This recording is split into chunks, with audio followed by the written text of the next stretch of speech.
have a PowerPoint and the screen is here, so it might make more sense for people to sit so that they can see that.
we should start, right?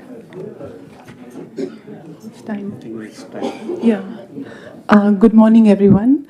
Welcome to day 2 of part 2 of the 2-day seminar, Science of Mind, in which we are looking at a dialogue between modern science and DIGNÄGA'S logic. Yesterday we had philosophers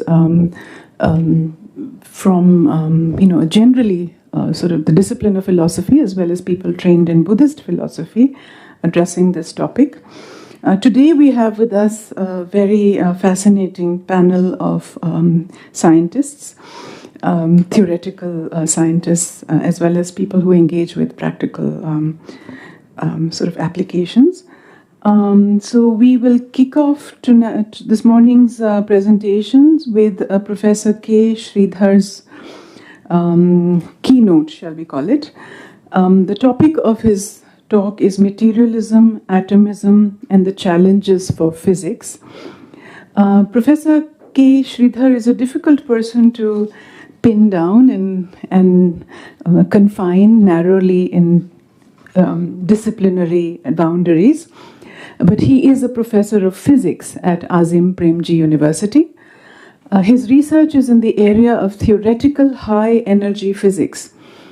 And he's published extensively and presented several talks and lectures, both at technical and the popular levels. This is very important for us because the discipline is very arcane, very difficult to grasp sometimes.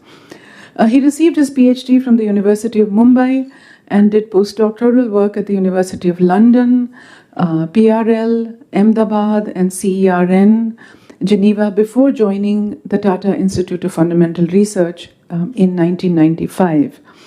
He did a sabbatical year in CERN and as an associate in 2001 and 2002, and has also held an appointment as a visiting professor in his second sabbatical stint at LAP, LAPP, in Annecy in France. He's held visiting professorships at DAMTP, Cambridge. These are very long acronyms. But, obviously very DAMTP is the Hawking place. So that's right. Oh, it's the Stephen Hawking place. Okay, that's for us lay people. Translation, Stephen Hawking's place at Cambridge. IPPP at Durham. Which famous physicist is associated with that, sir? K. Sridhar. The University of Southampton, the University of Orsay, the University of Lyon in France again, and Kriya University in India. He's been the principal organizer of several international conferences and the principal investigator on international projects. Now, his books include Particle Physics of Brain Worlds and Extra Dimensions. Now, this is B-R-A-N-E, brain, not B-R-A-I-N, which is what normal humans normally think of brain. So this has something to do with string theory or something similar. I tried to look it up. I Googled this technical language to try and understand. So this is published by the Cambridge University Press in the prestigious series Cambridge Monographs in Mathematical Physics. He's taught several courses on the philosophy of science and has co-edited a volume titled Breaking the Silos, Integrated Science Education in India, published by Orient Black Swan, India. Other than physics, his interests span philosophy, literature, art, and culture. He's written several essays on philosophy and on the visual arts. He's published a work of literary fiction called Twice Written, a critical edition of which has also been published. And he has recently completed his second book of fiction titled Ajita. And the hero of this story, I just learned last night, is a character from an ancient philosopher in the Charvak school. So it's a very interesting philosophical fiction that he's written. Needless to say, we are absolutely delighted and honored to have someone with this wide range of expertise and the ability to cross boundaries to speak to us at this session, which is attempting a dialogue across disciplinary limits and silos. So over to you, Professor Sridhar.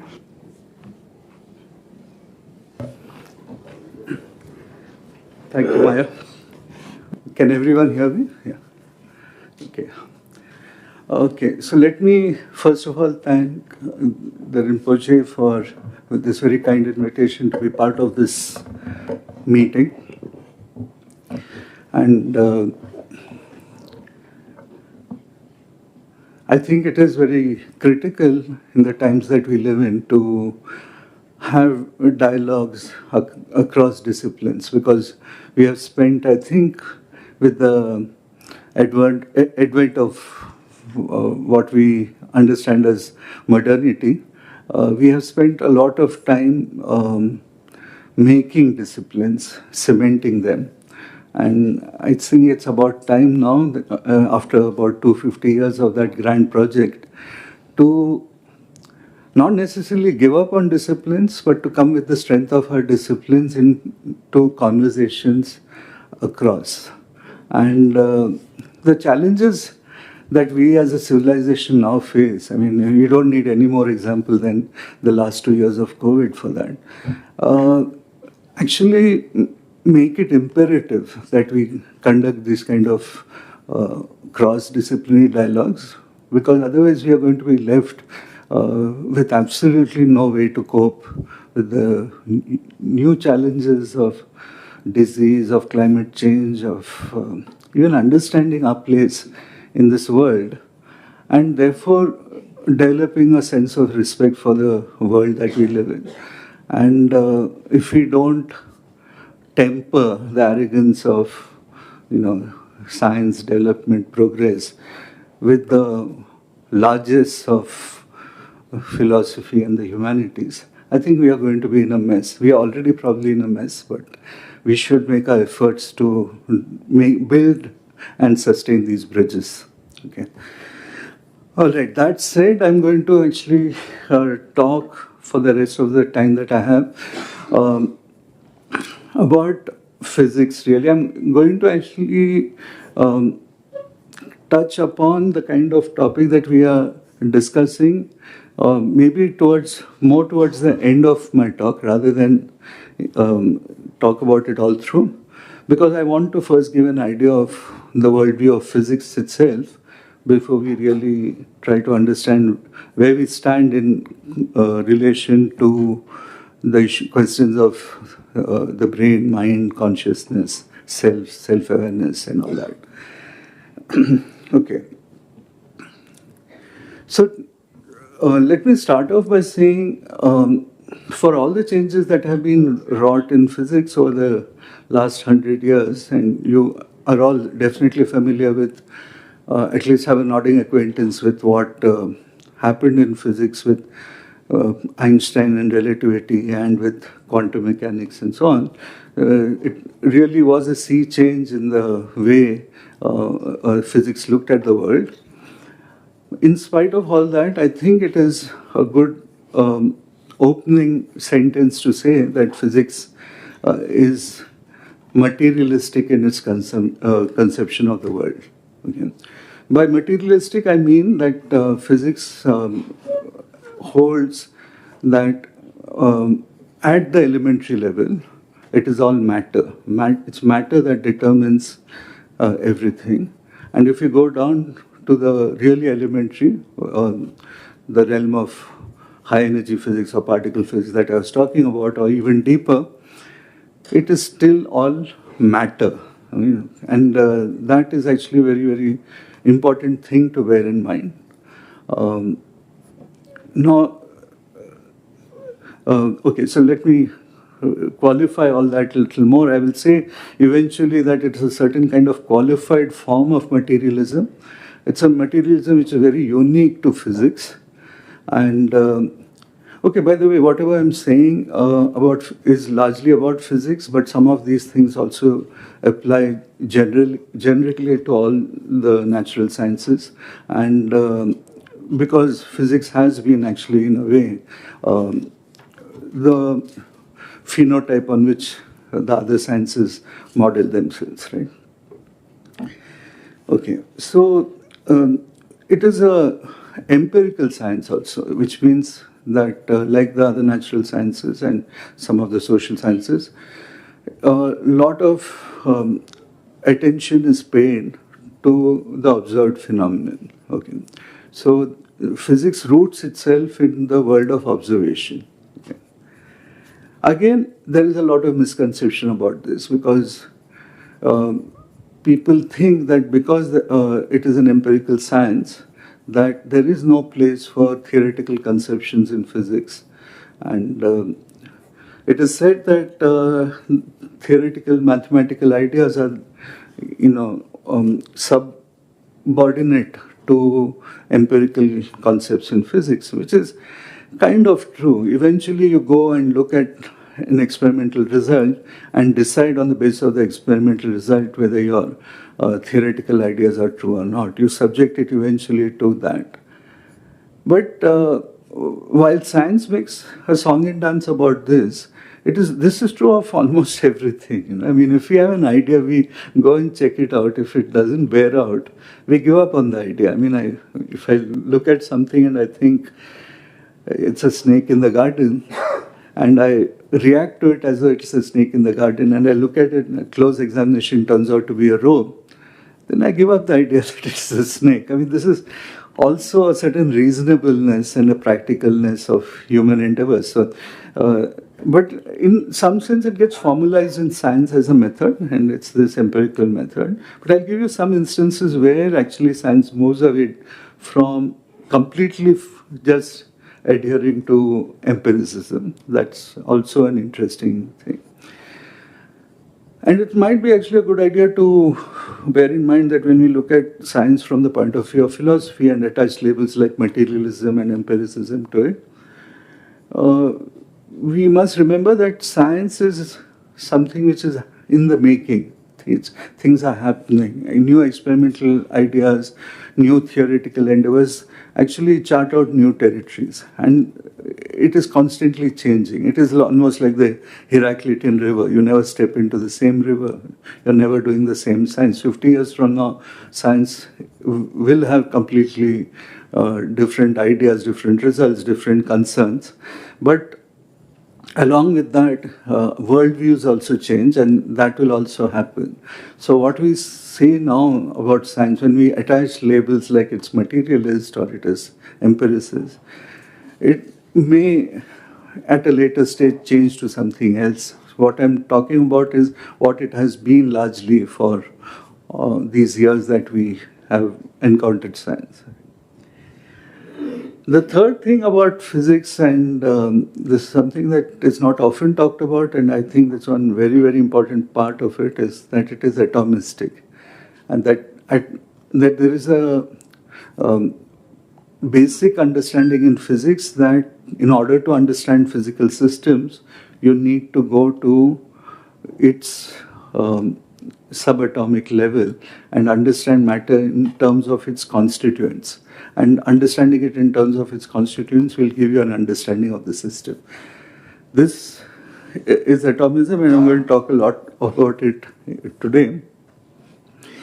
But before I get into atomism, I want to actually talk a little bit of what the conception of physics, or what is being called modern science, what the worldview of that science was when when it was actually formulated in the days of Newton and Descartes and Galileo and so on, right?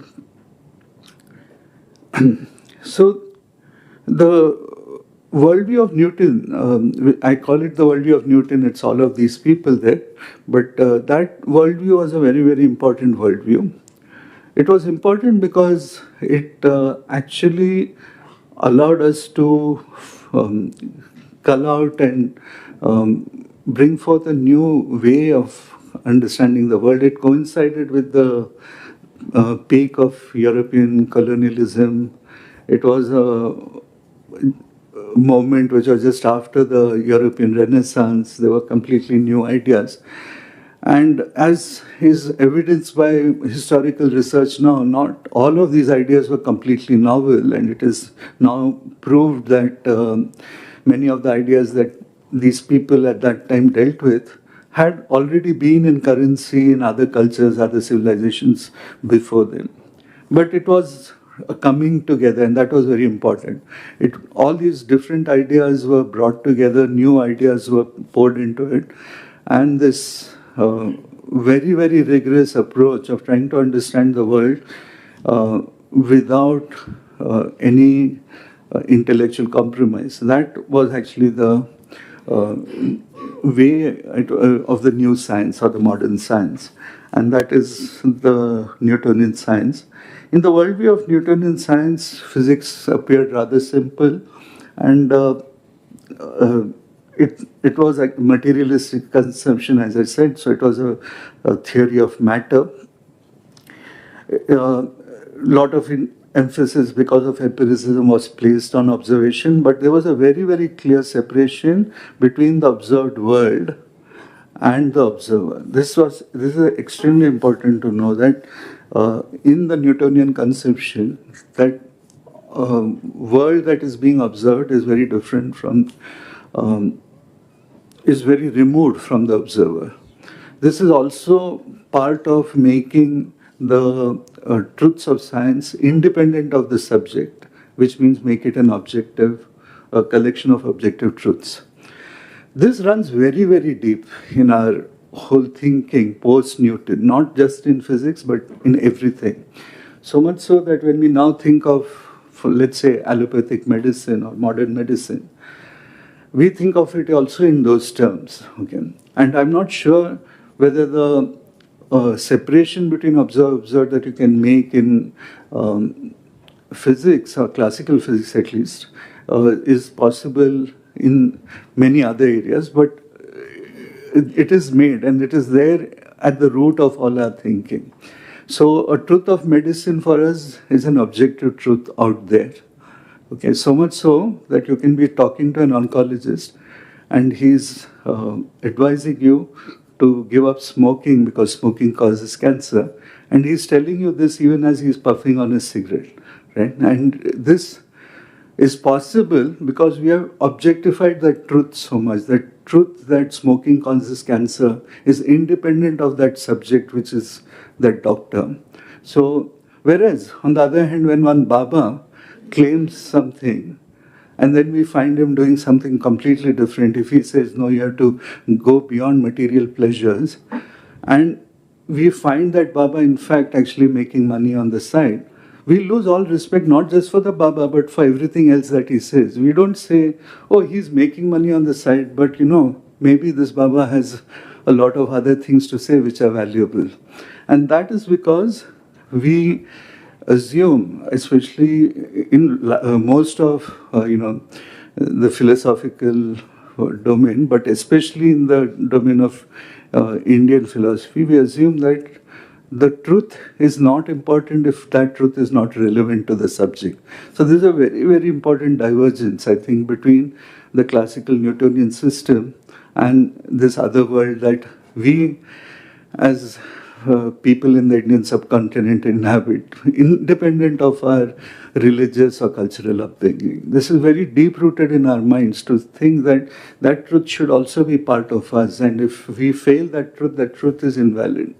Whereas in this Newtonian conception, the truth is valid, independent of what we are. So that separation between object and subject is an essential part of the Newtonian thing. The other thing is that the Newtonian system also makes a very implicit assumption that you can separate that system that you are studying from the rest of the world. Okay, now this is also a very big assumption. In the sense, if I'm looking at a table and if I'm studying this table, what happens to the orbit of the moon is irrelevant to this table. I mean, that's what I'm saying. I mean, in another world, another conception of the world, we could talk about interconnectedness, and we could say that if the table is here and if the moon is there, the moon does have an effect on the table. Or if something else, a truck moves in some vicinity, the truck has an effect on the table. sometimes even in actual practice it does. If you do a very, very sensitive experiment on this tabletop and you're trying to measure something extremely precisely, then you will do a lot to actually insulate it from all the vibrations, keep it out from the surroundings. But this, just like the separation between the observer and the observed happens in physics, the separation between the system and the surroundings is also very important. So it assumes that you can make statements about the system without worrying about the surroundings. And this is actually a philosophical assumption. There is no justification for this, but it is assumed that, and so to some extent, it's also a practical thing, because if you want to study this one thing, you don't have to contend with the rest of the world. So these are many of the things that Newton put in place, but what Newton gave us in return was something quite amazing. He gave us the laws of motion. Basically put in place something called a mechanics, and this mechanical view of the world is very, very important. So with Newton, and in particular with Descartes before him, they came up with a conception of causality which is mechanical. By mechanical causality, one means it's something in direct opposition to the kind of causality that Aristotle had in mind when he talked of a teleological causality. In teleology, things change dramatically. So effects and causes and effects are widely separated and they don't connect with each other. So a tiny seed becomes a huge tree. And there is a sense of magic in the way in this seed becomes a tree. Okay. And this tree, which is the effect, is actually unconnected, not directly connected at least, with the seed.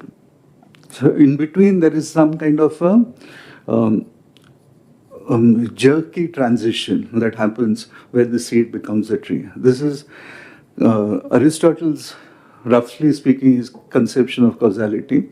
But in opposition to this teleological way of understanding the world, Descartes put in a very mechanical conception of the world, which means in mechanics what you say is that a system moves through a succession of very, very, very tiny changes. So if I go from a cause A to an effect B, I go from A to B through a series of very, very tiny changes. And I can actually map out these changes. So this is what mechanical understanding is. Exactly opposite to a teleological and organic understanding of the universe. So in the mechanical understanding, you have the power actually to map this out, to understand how the cause became the effect, and to map out the whole thing. Okay, and this is actually what gets firmly put in the Newtonian system also. So you might just tell me 10 minutes in it before I turn. Yeah. Because otherwise I'll skip. Okay.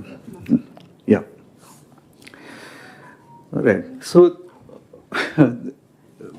it actually reminds me of a day that I was in CERN. CERN is this place I work in Geneva. It's a very, very big organization. There are large number of researchers working there. And one of the problems of having a large number of people in one place is, of course, to worry about how to feed them. So the cafeteria is always trying to change itself and make itself more and more efficient in feeding that many people, because about 2,000-3,000 people all land up at lunch and they have to be fed within 1 hour. So that kind of a problem.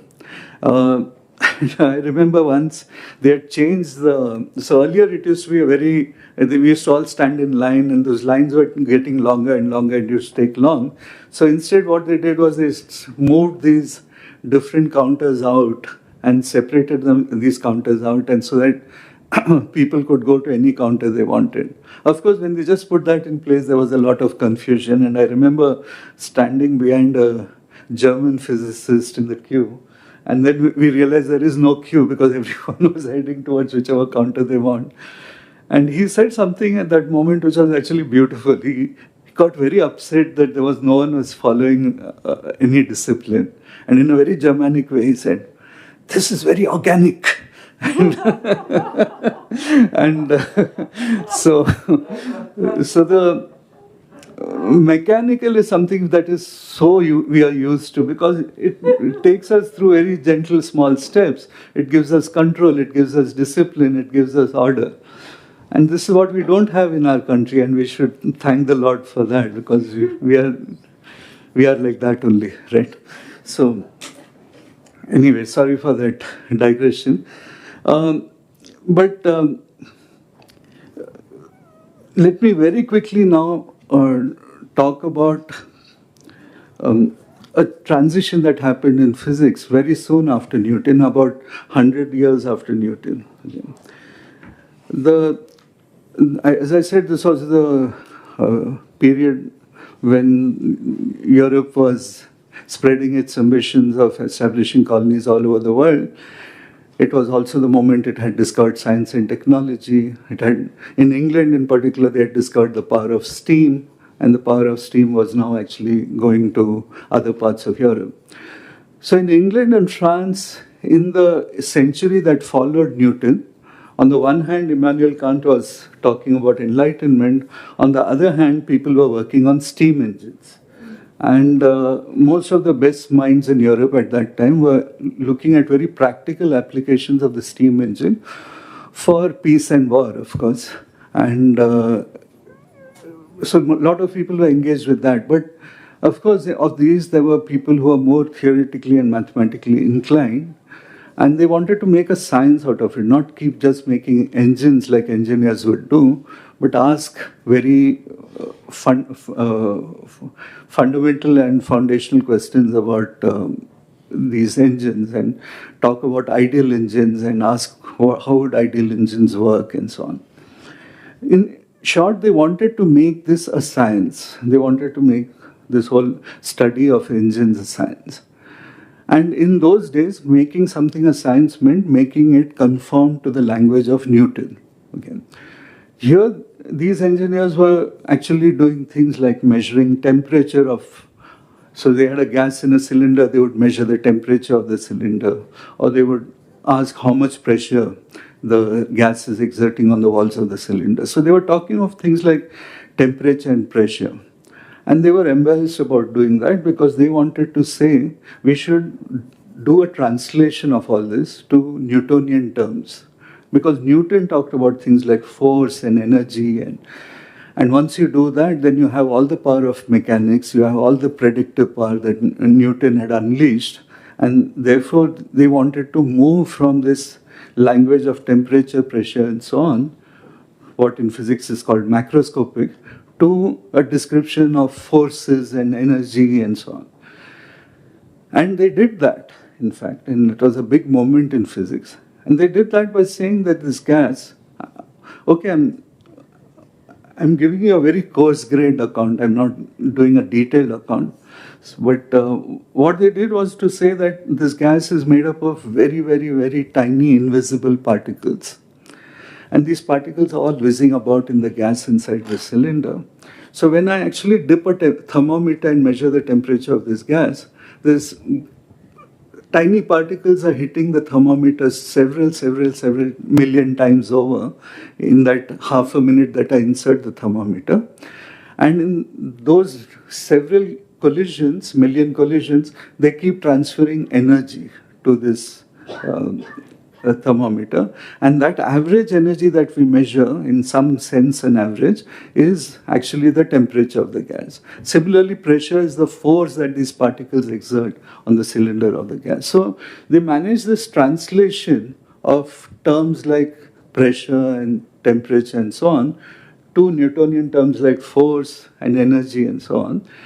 But in the process, they brought in a whole domain of unseen, invisible particles. I mean, this goes completely against scientific method, because you're positing entities which you ought not be positing, but that's what happened. And these eventually became the atoms of physics. Okay, atoms I use in a very generic word, but atom. And atomism, as we know, has a very, very long history. You know, atomism is something that first developed in philosophy. And it developed in philosophy about 2,500 years ago. And it is quite amazing because it happened across many, many cultures. It continued to hold an influence across many cultures for many centuries. And 2,500 years ago, it was actually a very, very important philosophical moment, both in within our subcontinent, which the Vaisheshikas and the Jains were very committed atomists. But it also was actually very important in Greece, as we know. Okay. And atomism actually came out of an urge to make a kind of dialectical union beyond the contradictory philosophies of that time. What yesterday also we heard in Professor Bhatt's talk about Atmavad and Anatmavad, that had a different different emphasis in Greece, but it was the Paramenidean being and the Heraclitean becoming. So Parmenides said that everything remains the same, nothing changes, everything is forever as it is. And Heraclitus and his followers, of course, were the people who were seeing the world as change all the time. I mean, like I said, Heraclitus said we can't step into the same river twice. And so this conception of the world and therefore also the cells as either stable, non-changing, eternal entities or things which are constantly in a state of flux. These two kinds of philosophies were starkly in opposition to each other. At which time the atomists like Leucippus and Democritus came up with this very brilliant idea of saying that, no, look, what we see is the world of phenomenon, and this world of phenomenon is apparent to us, and this world of phenomenon is subject to change, it's constantly changing, it's in a state of flux. But what underlies this world there's a substratum of atoms, and these atoms are very basic, invisible particles that constitute this world and all the phenomena that we see. And these atoms are eternal and these atoms are unchanging. Okay? So they actually resolved this contradiction between being and becoming by introducing the idea of atoms in there. Okay? It also was a way of addressing one of the deepest anxieties human beings have, which is the anxiety of death.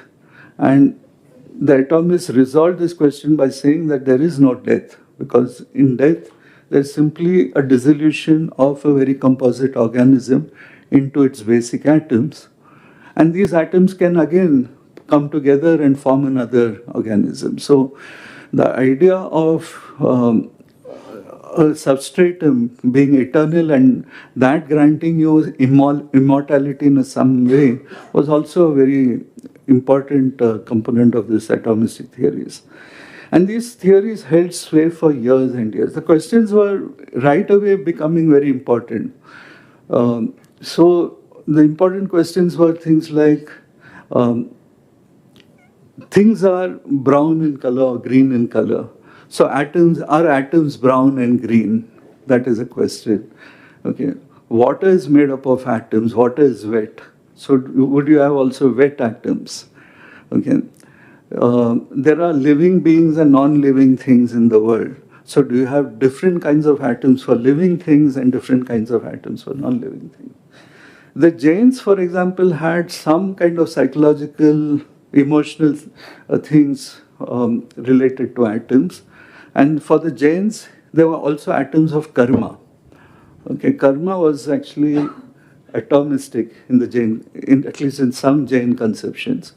And that's so it's very interesting to ask these questions. So would you then replicate the whole world and its different varieties also in terms of varieties of different atoms? So infinite varieties of green colored atoms and brown colored atoms and wet atoms and living atoms and all.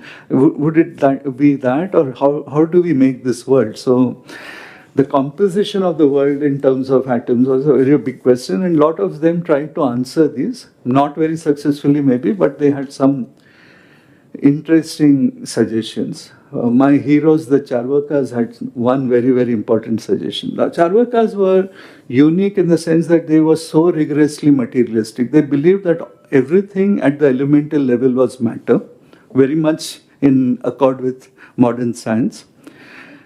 They also did not want to think of atomism very seriously because the fact that atomism invokes invisible particles, particles whose effects cannot be observed, worried them.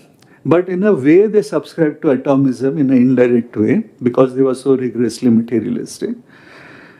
And when people argued with them and said, how can you say everything is matter? How can you be such a crude materialist? Because even you have to admit that there is something beyond matter in this world. There is the mind, there is consciousness, there's self-awareness. What about that? Where are mental states coming from? To which the Charvakas actually give a beautiful answer. They say that if you look at matter at an elementary level, it's all matter.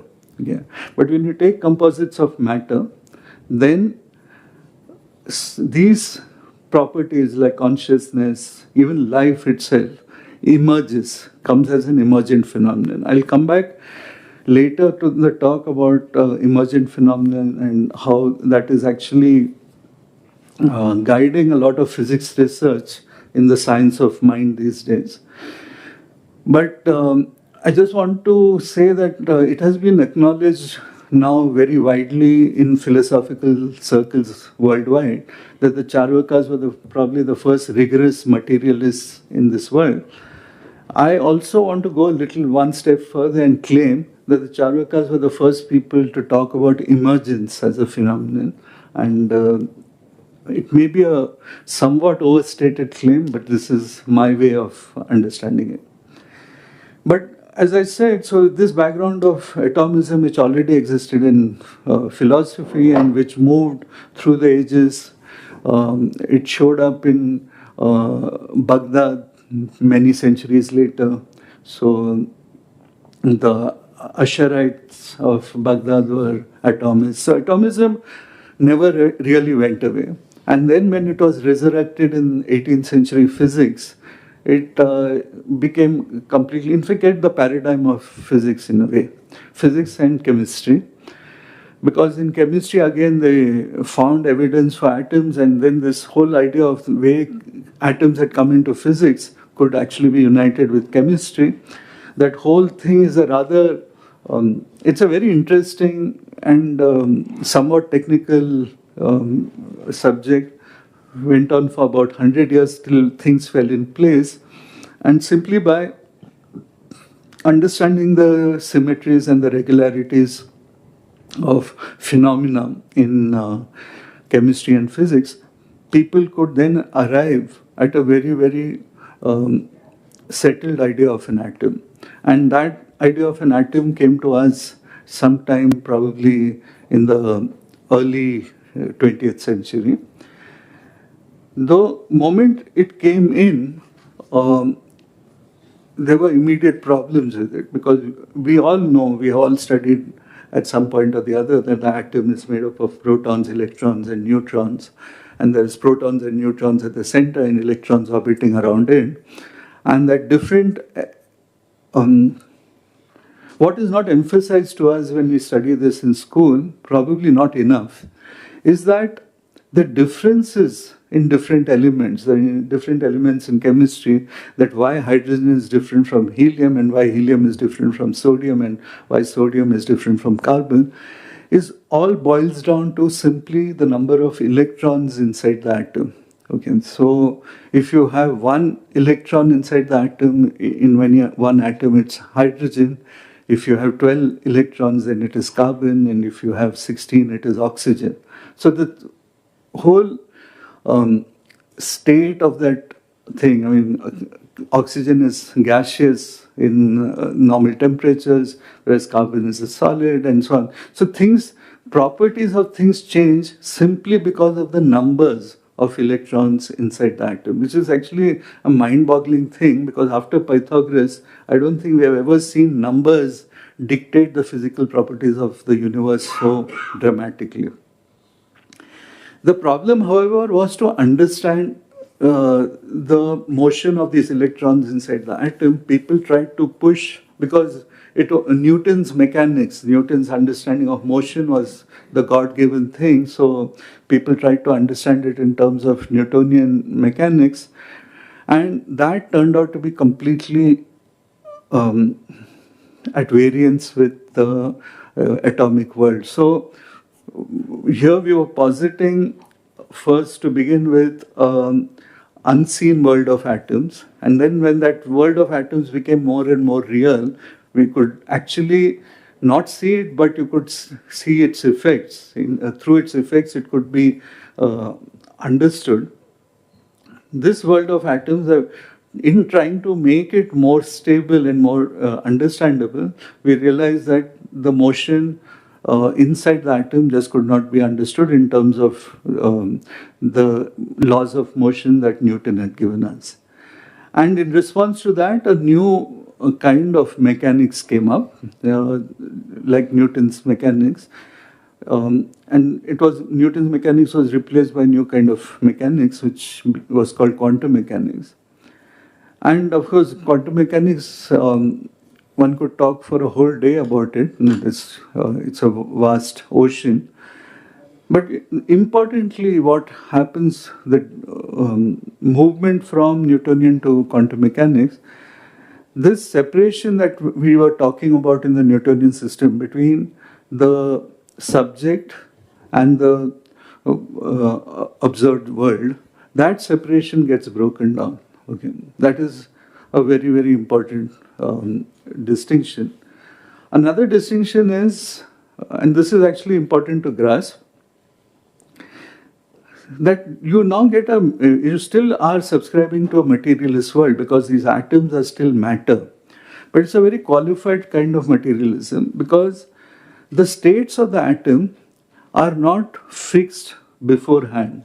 Okay, let me be more precise about this. You must have heard that quantum mechanics brings in probability into a big way. Our understanding of the world in quantum mechanics is probabilistic, unlike Newton's system, which was a deterministic system. But it's by probabilistic, it actually refers to a sort of very special kind of probability, and I'll explain that. We understand probability in terms of throwing dice or tossing a coin or something, right? If we toss a coin, we have a 50% chance of getting heads, 50% chance of getting tails. So I toss a coin, I cover it, and I say, what is the chance that we got heads? And you will say it's 50%, and I'll say, or what is the chance that it was tails? It's 50%. Yeah. I'll say, okay, fine. Let me ask you a question now. We have not observed this coin, we have kept it covered, but I want to ask you a question.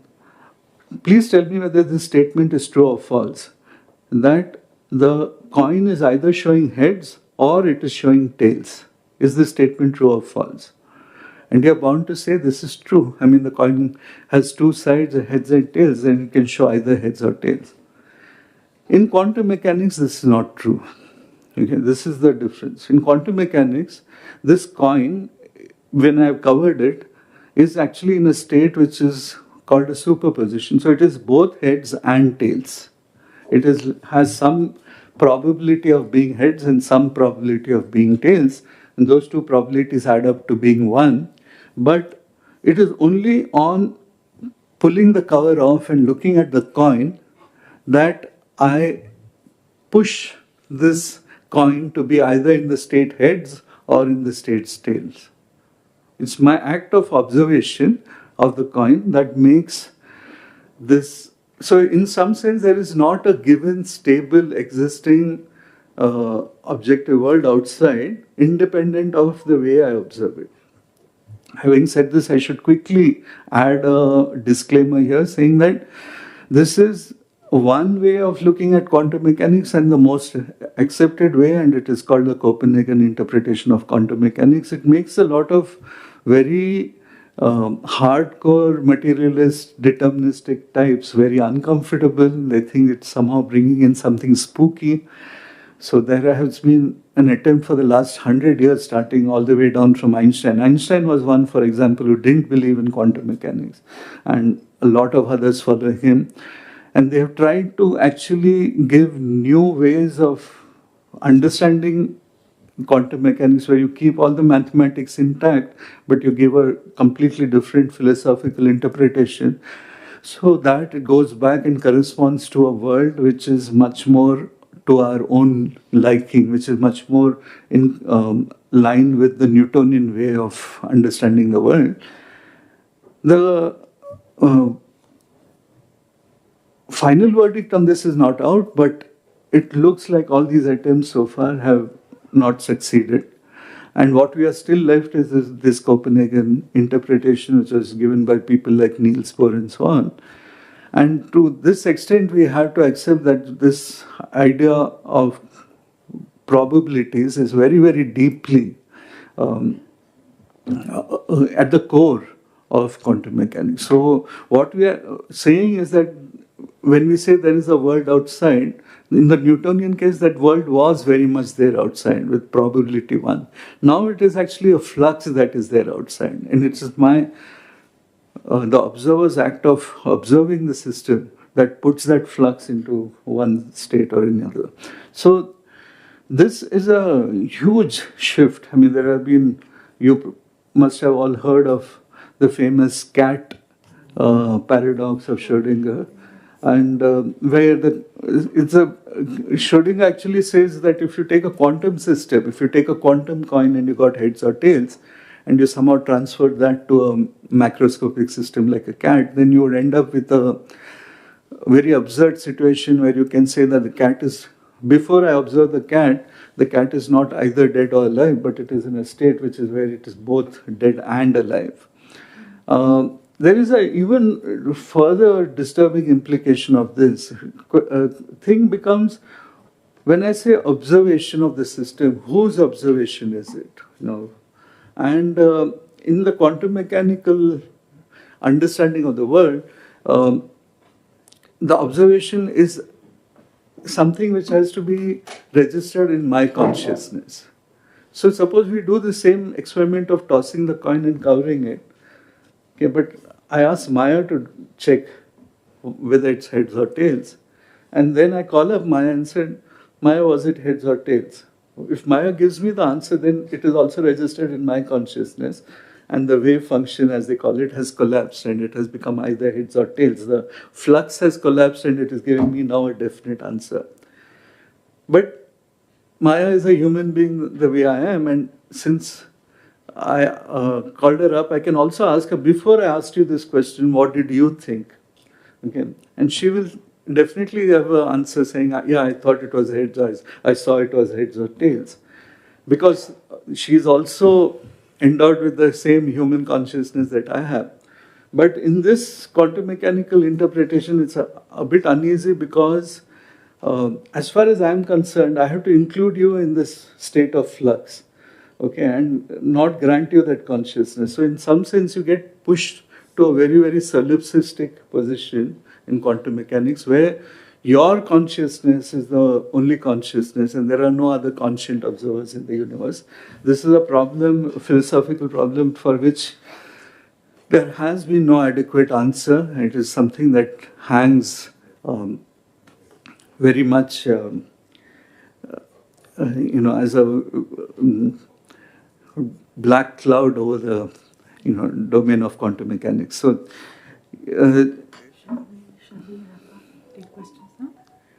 give me 5 minutes more. 5 minutes more. So let me now cut to the chase, go to the last part of it, and I want to discuss something which is. So I talked about quantum mechanics and consciousness and so on because this is one thing where we depart from the classical Newtonian picture and we bring in the observing subject very directly in quantum mechanics. There's another question that we can ask when we talk about mind and consciousness is, where does mind come from in this whole picture? Or where does life come from in this whole picture? Right? And that is where I want to talk a little bit about what is emergence as a phenomenon. So, in fact, one interesting problem that has been discussed is called the China brain problem. It talks about having a whole lot of, the entire human population of China, thinking of each individual there as a neuron. I find this a very, very racist way in which Western philosophers talk about, cultures other than own. I mean, they needn't have used China as an example there.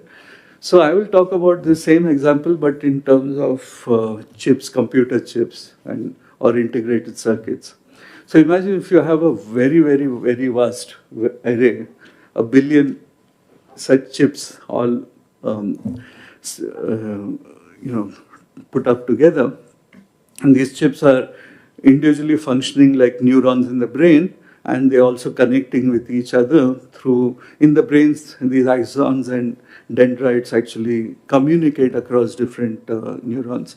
So you have those connections, you have these individual neurons firing, and you have this very, very massive array of chips, which you have done and put in everything possible to make it function exactly like a human brain.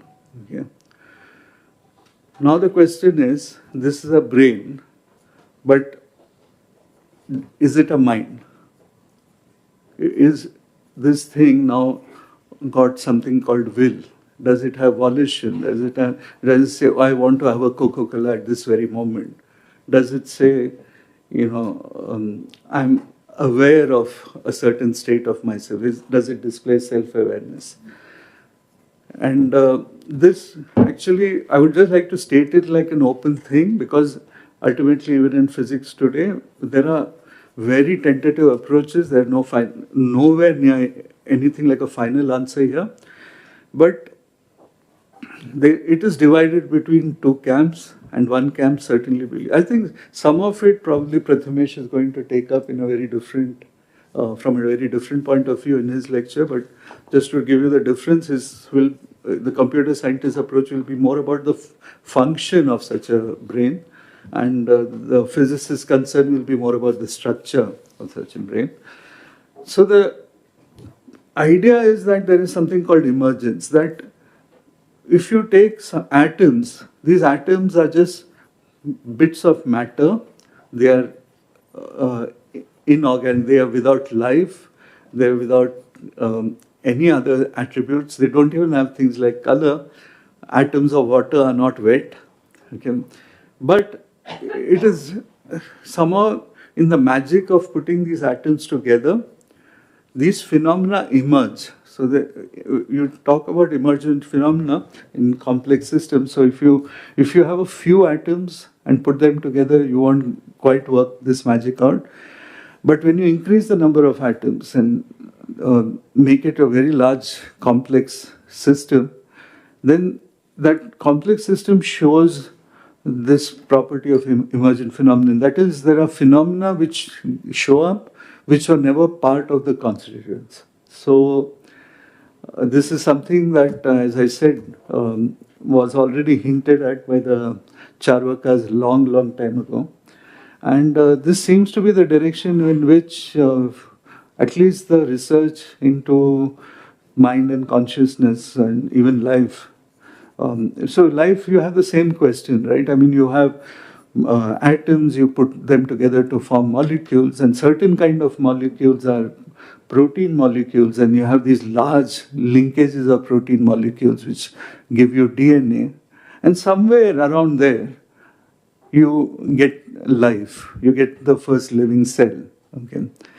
So where is that transition happening? How is that transition happening? Is there a critical number where if you take that much of atoms then or molecules, you get that? Is there a transition, like a phase transition? Phase transition is something like how water changes to ice when you move from one temperature to another. There's a very critical temperature, 0 degrees, at which the liquid becomes solid. So you change of phase.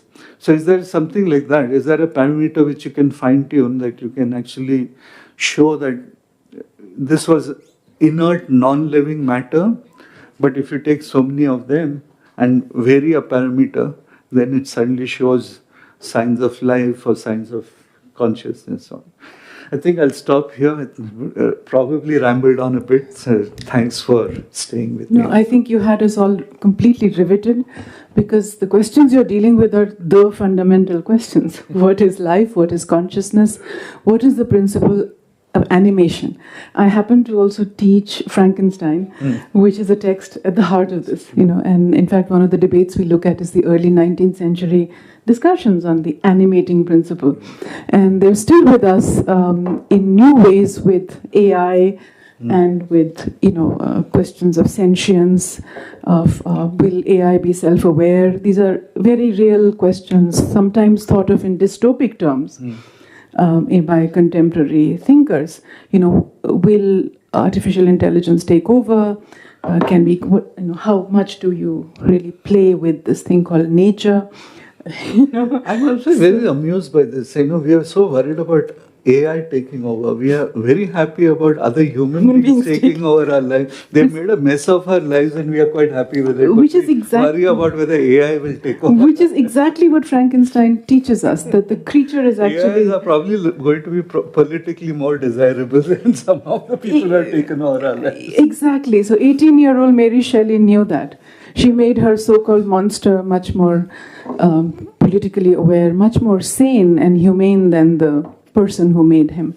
So I think this is a very interesting old debate, and it's obviously also tied up with ethics and politics. It's not technology in the absence of these. And so it's open now to questions, the presentation. Anyone? I think at the end of the talks we can take questions together. That way we... Not for his talk. We'll have that later. Yeah. So if anyone has any urgent questions immediately, or any last minute thoughts. I mean, there are so many questions milling in my mind. I've been taking notes. Yeah, I have one. Yes. Thank you very much. In fact, I'm glad I did not miss much of your presentation, Professor Sridhar. Thank you. How do we as ordinary human folks relate to the present reality that surrounds us? We are all the time bombarded with so many pieces of information. What you're talking, people now talk about human beings as biochemical algorithms. So that's how the science is understanding human beings. So everything is now talked of in terms of algorithms. So in your profound studies of physics and particle physics in particular, what is the next stage, next level? Of course, AI is one, artificial intelligence and new human beings coming up, or quasi-human beings emerging. So in the emergent phenomenon, which you referred to a few times, how should we, as ordinary human folks who are mostly concerned with the roti kapda makan issue, the basic necessities of life for the vast majority, have to address of mind in a present-day context, looking at the philosophical heritage, especially in India, where we are trying to revive our own ancient heritage and make it center stage with modern science.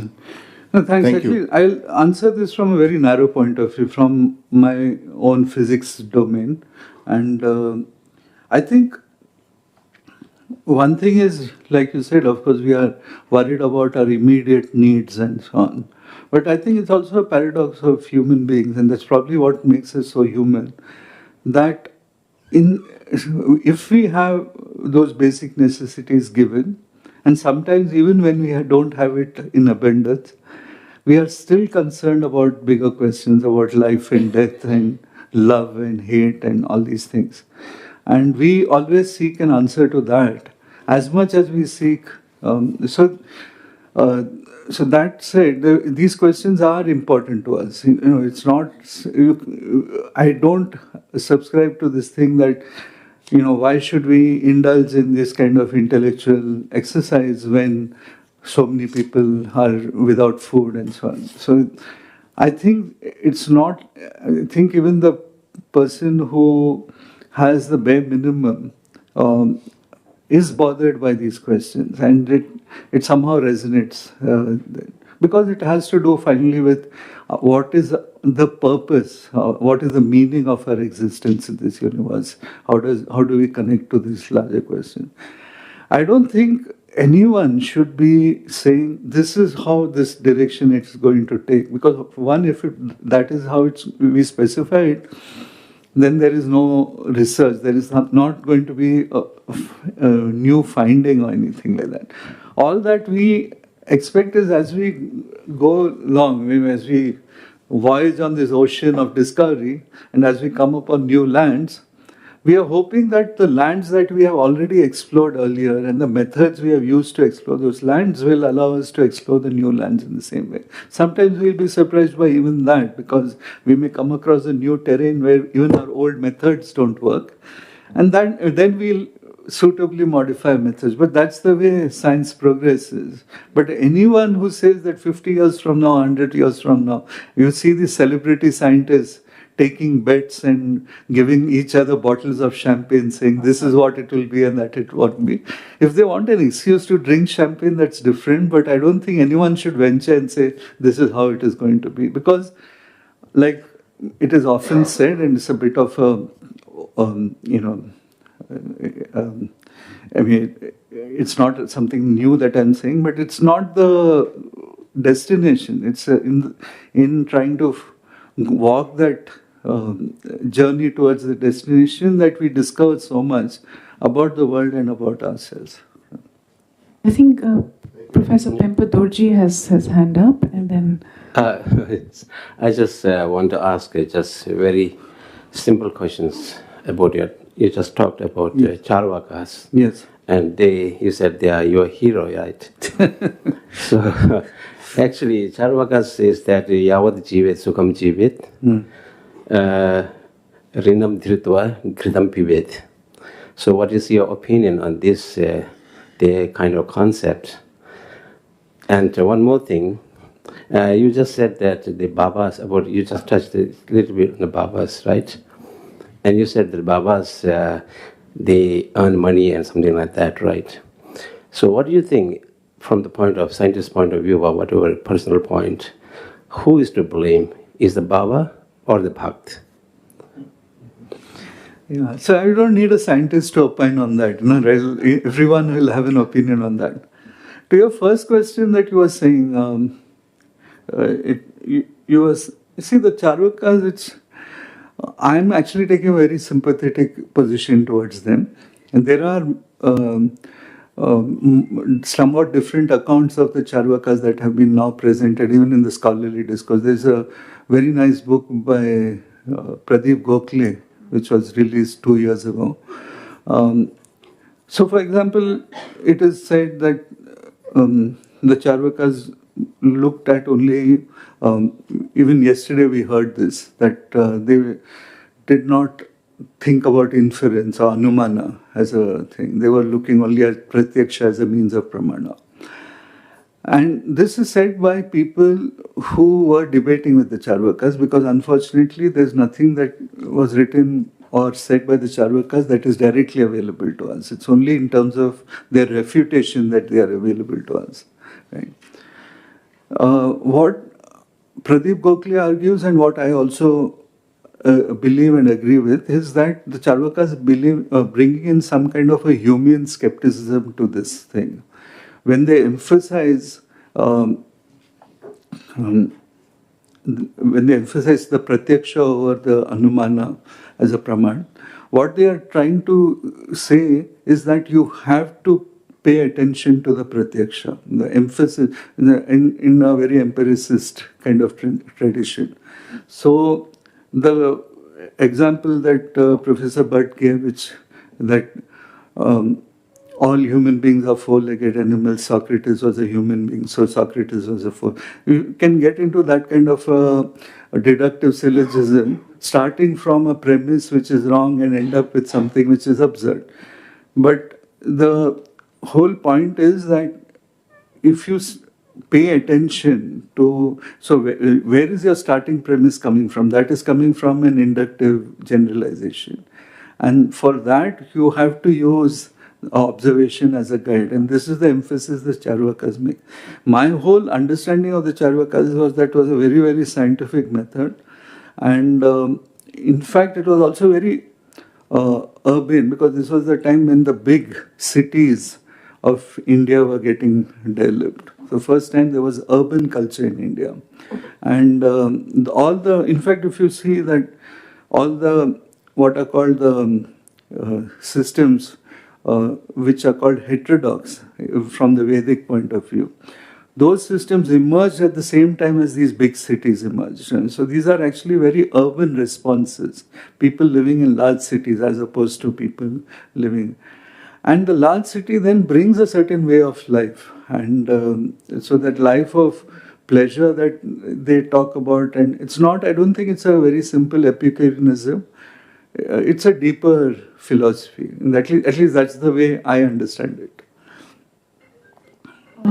One quick question, then we have to move on. Thank you for the talk, Professor Sridhar. I'm Darpan Majumdar. Very brief question. I think you mentioned about something like there is this, I think they use the word magic somehow. I'm just asking this question from physics point of view. What is that your understanding when we say there are these 4 electrons and there are these 12 electrons, and when they come together, is it a volition of the electron itself which is bringing together, or what is it that brings them together to form In form a physics, form? you would say it is the dynamics. Can you expand onto that if it is possible? So let me give you a very simple example. Right? I don't know if you follow cricket, but if you have a bowler and the bowler is trying to bowl the ball and wants the ball to pitch there, then he can actually make it. If he's a good enough bowler, he can actually make it pitch there. So you can say, is the bowler who is actually directing the ball to pitch where he wants. So he wants it short pitched, or he wants it full length, or whatever. Now, imagine that there is just something moving, a ball moving on its own. How does that ball know where it should go? This is the kind of question that one can ask. Does it have a will of its own? Does it have a volition of its own? No, it's simply falling. So if you drop a ball, it doesn't fly up, it always comes down. So how does it know it should come down? It does not use its will to come down. What it does is simply accord to the laws of gravity. The laws of gravity take over. Laws of gravity are part of the dynamics, right? And the laws of gravity act upon the ball. And in fact, a very related issue is like if a human being were to fall, even if the human being is capable of exercising their will, the human being in this moment will not be able to exercise the will, because the laws of gravity will act in the same way on the human being as the ball. Yeah? And if the human being, it's a classic ethics 101 question, if the human being comes crashing on a person who's standing in the pavement, who is responsible? Do you hold the human being responsible for killing the man on the pavement or not? So there you said no, because of the fact that the human will was not in exertion. So there was no will in the ball also. It is only acting according to laws. So there are laws of gravity, laws of physics, which determine motion and which determine what will what, or this, which will determine what combines with what, how many atoms combine with how many atoms, and so on. Yes. Yes.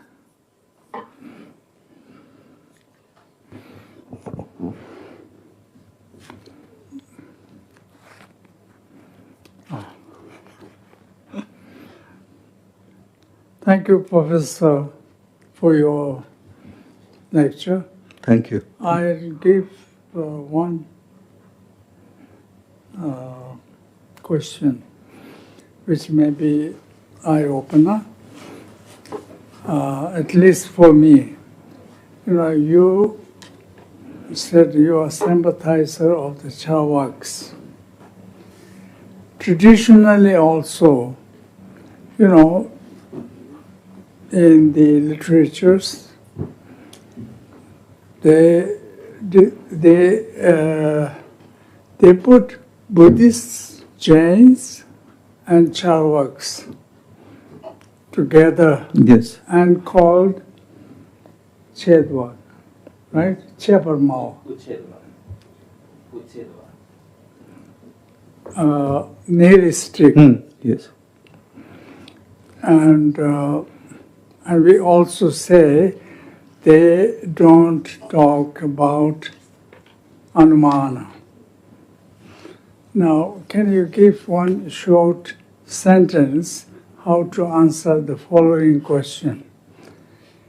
The Charvaks, when they are looking for a fire, if they see a smoke, don't they follow the smoke in the hill?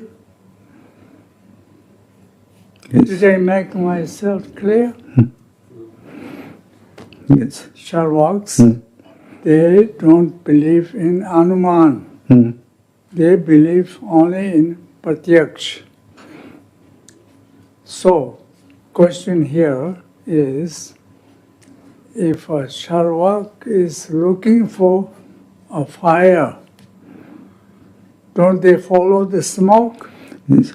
No, that's what I was saying. I think more modern scholarship is saying that it is not that they don't believe in Anumana, but they emphasize Pratyaksha. Again. They emphasize. So it's a question of emphasis. It is not saying that Anumana as a form doesn't exist, because the Charvaks themselves debated. And if you debate, you are obviously going to use logic, you're going to use inference, you're going to use deduction, you're going to use everything. Again. But what the emphasis that they placed on was Pratyaksha, on observation. So much so. Yesterday I tried to make this point. Even Buddhists, they emphasized Pratyaksha. Yes. Right? Direct perception is the most reliable perception. And the Charvaks, they also say the same. Yes, I think. Normally we talk as if they don't, they don't follow the smoke. If they are looking for a fire. And we tend to make them very stupid people. Yes. No, but I think, for example, in Pradeep Gokhale's book, for example, he has 2 or 3 chapters on Charvak logic. And he has clarified a lot of this in his book. So I think it's an unfair reading of Charvaks to say that they did not pay attention to anything else. That is certainly true. Professor Sridhar is trying to rehabilitate the Charvaks. Just as we're trying to bring attention to Dignaga away from Dharmakirti, his more famous disciple. Professor Sridhar. I think Jaya has been wanting to ask a question. We will have to move on, I'm sorry to say, soon. Mike. I haven't exactly formulated my question, but it's coming from Dogon Tulkuji's question earlier. And one is, we who do some Nalanda studies of, say, Chandrakirti, I don't know, you said that since no actual texts survive of the Charvaks, then what are those texts that you are referring to where they are mentioned? Because in the ones we study, they even say things like Charvakas are like animals, which I haven't understood, because they were philosophers. And it's very close to the kind of Descartian view. I don't have any access to texts that you don't have. But what I'm saying is that there is a certain kind of critical reading about this one can do. So when, for example, Ajatashatru went through his existential crisis, the ministers were asked to go and find the wise men in the land, and they found 6 people there, right?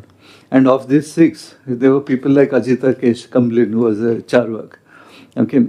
Now, if this person is actually being called to advise the king on the king's existential crisis, obviously this person could not have been a fool. Even though, very often in the presentation of that dialogue with the king, they are made to look a little silly, but in fact, the fact that they were, so in Bihar, near Patna, there are the Barabar caves, where along with the Jain monks Ashoka, and Buddhist monks, they have caves for the Charvaka thing. So they were obviously respected. They were considered very wise people. They came from a very different extreme position, which committed themselves to a materialism and so on. So that, I think, I'm saying that a certain way of reading the existing text allows us to see a different picture. And that is what I think, I would refer you to this book by Pradeep Gokhale if you have not seen it. He was teaching logic in the Ministry of HRD online. I think we do have to move on. May I please remind ourselves to please keep our masks on, except for the speakers. So we're moving very far away from particle physics now to our next speaker, Dr. Yugandhar, who is a medical doctor, but he's trained as a general surgeon in the conventional system of medicine, but advocates the efficacy of inner transformation as a major healing tool. He has dedicated his life for the awakening of human consciousness, he says, and he discovered it early in his own childhood without the help of any teacher or guru. And he's very passionate about studying various spiritual schools of thought, ancient and modern, across the world, and extensively studying the healing arts, scriptures, metaphysics, to get connected to the wise, physical and non-physical, and relate knowledge to spirituality. And he's the initiator of various initiatives such as the World Parliament on Spirituality, the nation-wise global transformation festivals, We Are One summits, etc. So, Dr. Yugandhar, over to you. Yeah. So it's close to say good afternoon, but thanks the organizers, Venerable Lama Budum Dupum Tulku, who was my guest 1.5 decades back in Hyderabad, and the panelists, Yeshi Londa, Pempa Durji, the moderator, Maya, Sridhar, and Brother Mesh, my co-panelists, and each one of you here, the technical team, everyone. The topic of my presentation has been chosen as Neti, Neti, Charaiveti. This appears to be a little off the track, but it has a deeper roots. I'm going to present not in terms of how we classify, categorize, and differ with various types of philosophies and schools of thought. Maybe Ajita, Charvaka, Ajnana, whatever schools of thought, the various types of Brahmanic schools of thought. Though I may compare, but yet my point of view is how to synthesize everything. Because substance is all same, truth can never be changed. The only thing that differs is style, never the substance. The truth and substance can never change. We argue, debate for only styles of presentation or expressions of thought, but never the essence. So once upon a time, when the religions have not arrived at on this planet, there was an ancient civilization which was everywhere. And all the existing civilizations, what that we know as civilizations, be it Indus Valley or Mesopotamian or Egyptian or Roman or any type of civilization, is all one civilization wherein unity consciousness was the prevailing theme and subject. When the religions came, it divided people. Before religions came, everything was unified. The whole concept, the whole theory, the whole practices were all unified. Religions have divided and make people think differently. And again, the present time has come when the classification, categorizations and ramifications of different schools of thought has reached so much that all the types of differences and confusions need to be synergized, need to be synthesized once again to create an altogether everlasting total understanding of human thinking and human consciousness. So from this point of view, I would like to say that yesterday, I was talking with my dear friend Sri A.K. Merchant Sir, who was talking about the Mormons of Utah. Today, let me take a minute to speak about that, sir. Mormons, they all came from India. The experts of Marma Vidya, they all came from India, and they went to this place called Utah, which is called as Uttishta in ancient Vedic period. So the American continents are just downside of India, and the masters of those times, prehistorical times, they all spread out and created civilizations everywhere. So India has been the cradle of civilization, and all the civilizations which we know as different are all same, but only branches of the same root called as the Vedic civilization. This Uttishta has been turned into Utah. The Marma has been turned into Mormons. The very discipline we are still existing in the Rockies of the country called USA. So whatever it may be, Neti means this is not that. Neti means this is not that. So how we can arrive to truth from various types of perspectives, various types of concepts, postulates and perceptions. There is a point here. Sage Yajnavalkya in Brihadaranyaka Upanishad for the first time used the word neti. That means the process of arriving the truth. The process is the deduction principle. The process is elimination principle. The reductionistic principle by way of observation, what we call as pratyaksha. Pratyaksha is a continuous, constant, uninterrupted observation of things, so that what needs to be eliminated or dropped will drop down, so that we reach the essence, otherwise called as anumana or inference. So the key point is here, neti or pratyaksha. What Dignaga says is apoha. Apoha is nothing but the neti part of Sanskrit. So Gautama the Buddha, who used Pali as a language of communication deliberately, because the language of erudites was Sanskrit those days, 2500 years back. So he wanted to take the essence of entire knowledge into Prakruta languages. So the Prakruta languages of Magadha period was Pali. So he wanted to speak only in Pali, and most of the knowledge in Vedas has been translated or transliterated into Pali. And what has been said by different disciples, the Buddhist councils of Buddhism and thereafter, and even the speeches of Gautama the Buddha, were all expressed in the Vedic heritage. So what is called as Anapana Smriti is called as Anapana Sati. So if you observe the 8-step process of Anapana Smriti, let me share with you how Dignaga entered into a certain perspective or premise of Anapana Smriti process and took over, and a total different type of thinking and philosophy has been emerged.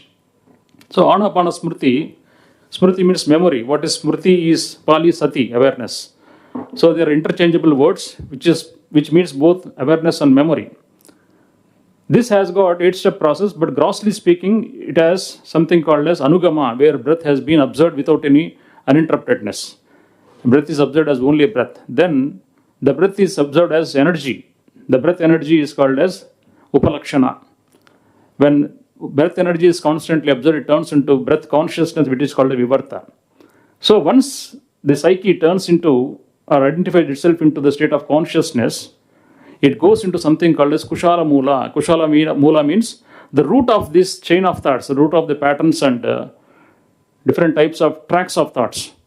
So when you go into the different types of tracks of thoughts, everything is infinite. The mind is full of so many types of thoughts that we don't know what is the root of this thought, or primordial thought, or prime thought. There the philosophy of Dignaga enters by way of constant observation. The constant observation is not possible by way of only the superficial part of the consciousness, otherwise called as mind.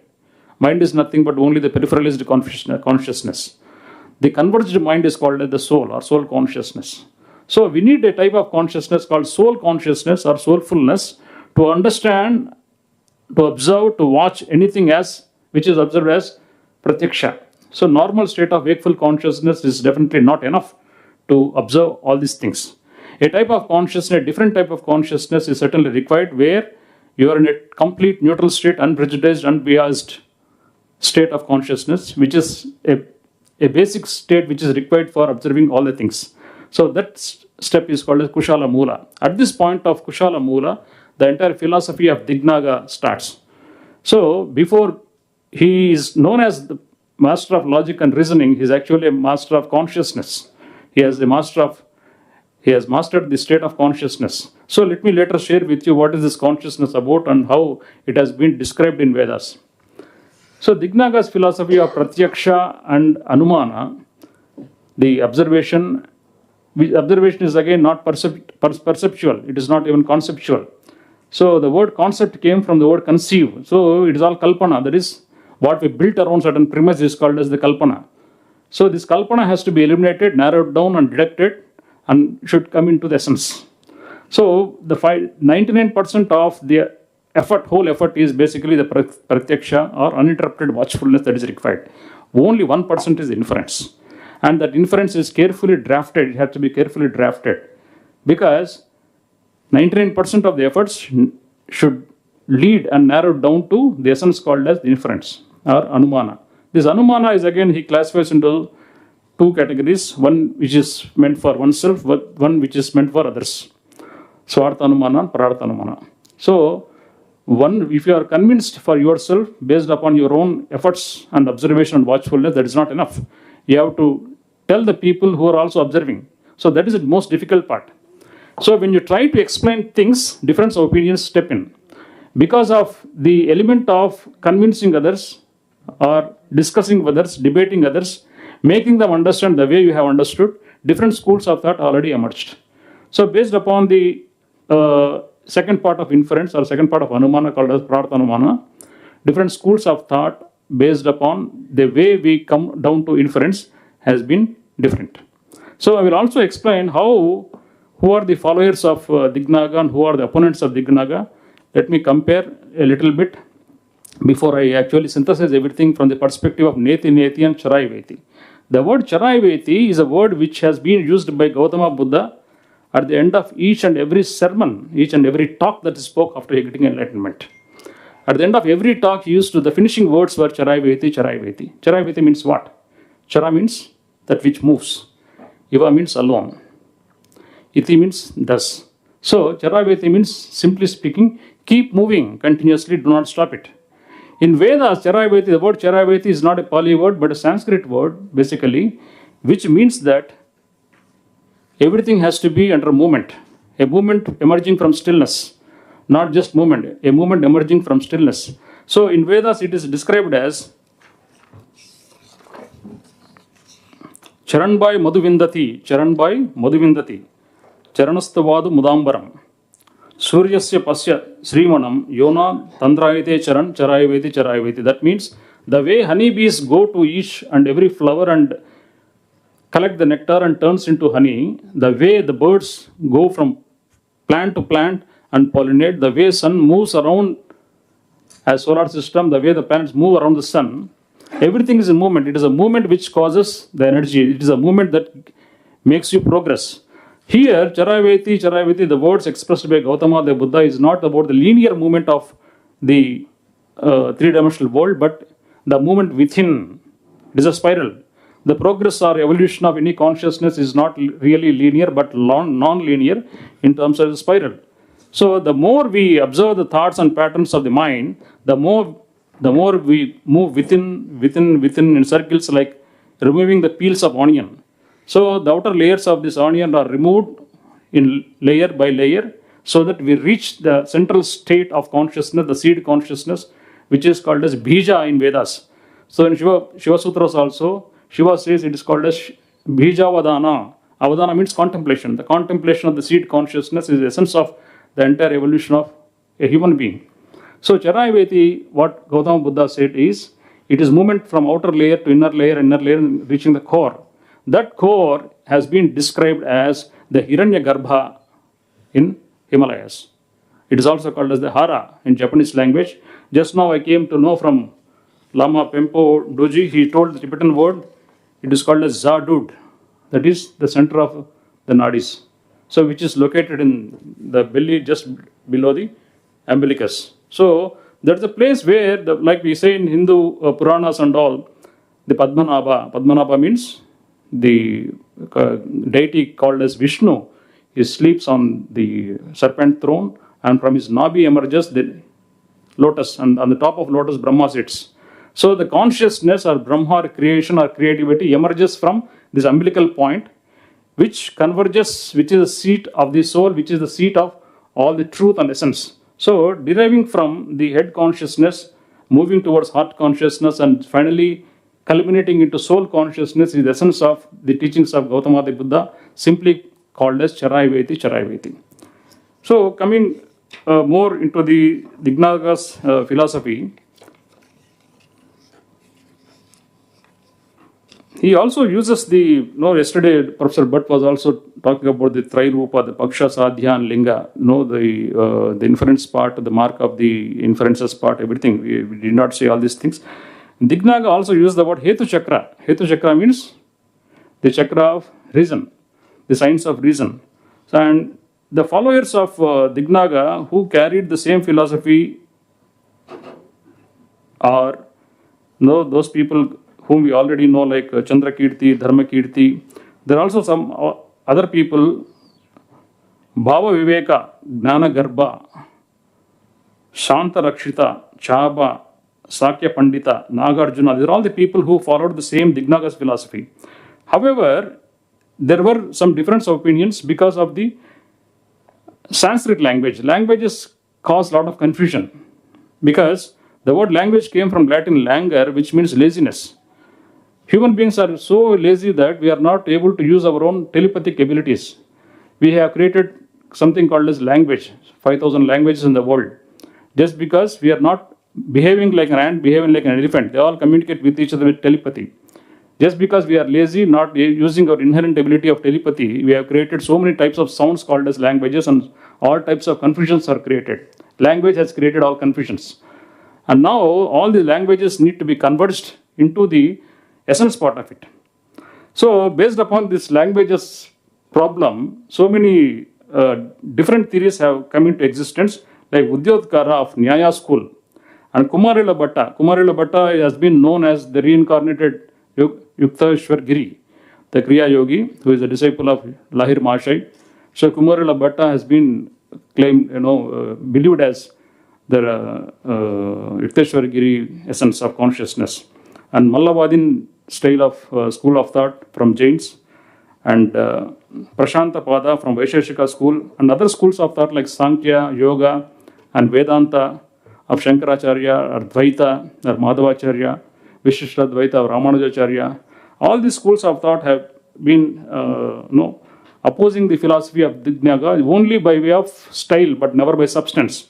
For me, everything has been same and only one, not different. But all the expressions have become made different just because of these languages and expressions of words.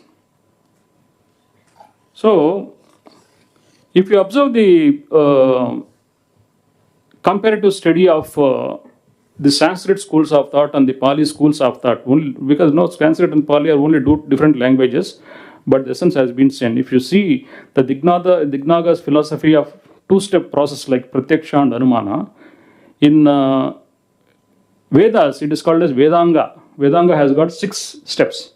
The first step is Shiksha. Shiksha means the pronunciation of the words, the way a mantra has to be pronounced.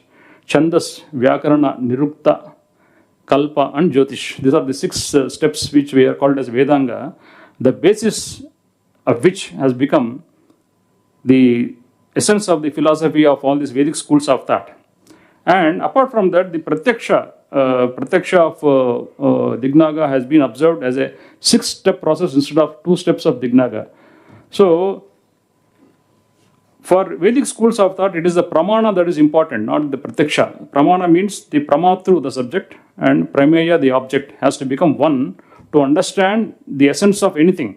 So the subject part of pramana and the object part of pramana need to become one. So the clarity will totally come into existence. In the Indian schools of thought, the 6-step process of observation has been described as the pratyaksha again of Dignaga, the anumana again of Dignaga. The shabda, the testimony is very, very important here. And upamana, example or syllogism is very important, because if you argue with some people, you have to always give examples. There are so many examples Mr. Sridhar has given, Mr. Bhatt has given. These type of examples are required to explain things. So apart from pratyaksha, anumana, shabda, upamana, arthapatti means circumstances are also important. The collaborations are also very important. Corroborative evidence are very important. And anupalabdhi, that is, there are certain issues and problems of consciousness which can never be understood. As per the Vedic school of thought, that they call it as anupalabdhi. So unknowable part of oneself, unknowable part of consciousness has also been described, unlike the philosophy of Dignaga. So when it comes to consciousness, from which state of consciousness we have to understand all these things. In Mandukya Upanishad, which has been promulgated by Adi Shankaracharya with the guidance of his teacher's teacher, Govindapada. His teacher name was Gaudapada. Gaudapada's teacher was called as Govindapada. So Govindapada and Adi Shankaracharya together have taken a lot of time in drafting the explanation of consciousness. So they used only 18 words to describe the consciousness. They said, time constraint is there, so I will make it short. Adrushtam, that which cannot be seen. Avyavaharam, that cannot be explained. Achintyam, that cannot be understood conceptually. Avyapadesham, it does not have any rupa and nama. Achintyam, that cannot be understood by just thinking. These are all the names given to the consciousness. What doesn't work to understand consciousness are adrushtam, avyavaharam, achintyam, agrahyam, alakshanam, doesn't have any properties, avyapadesham. And it has to be understood as ekatma pratyasaram. Ekatma means all the 3 states of consciousness that we know as wakeful, the sleep, and the swapna consciousness, dream consciousness. These 3 need to become one. So ekatma pratyasaram, the essence of these 3 consciousness levels need to become one. Satyam, this is the truth, ultimate. Shivam, this is the most joyous part of one's consciousness. Advaitam, there is no second thing, this is only one. And Chaturtham Anyante, what we call as Turiya consciousness, is not a different type of consciousness, but amalgam of these 3 states of consciousness called as the wakeful, the sleep, and the dream consciousness. Savigna, Saatmaya. So, the state of consciousness which is required to understand the philosophy of Dignaga or any other premises and thoughts, or Dr. Merchant was saying, if so many information is going on in the world, how to understand things. It is not the bits and pieces of information that is required, but unison of the bits and pieces of our own consciousness that is required.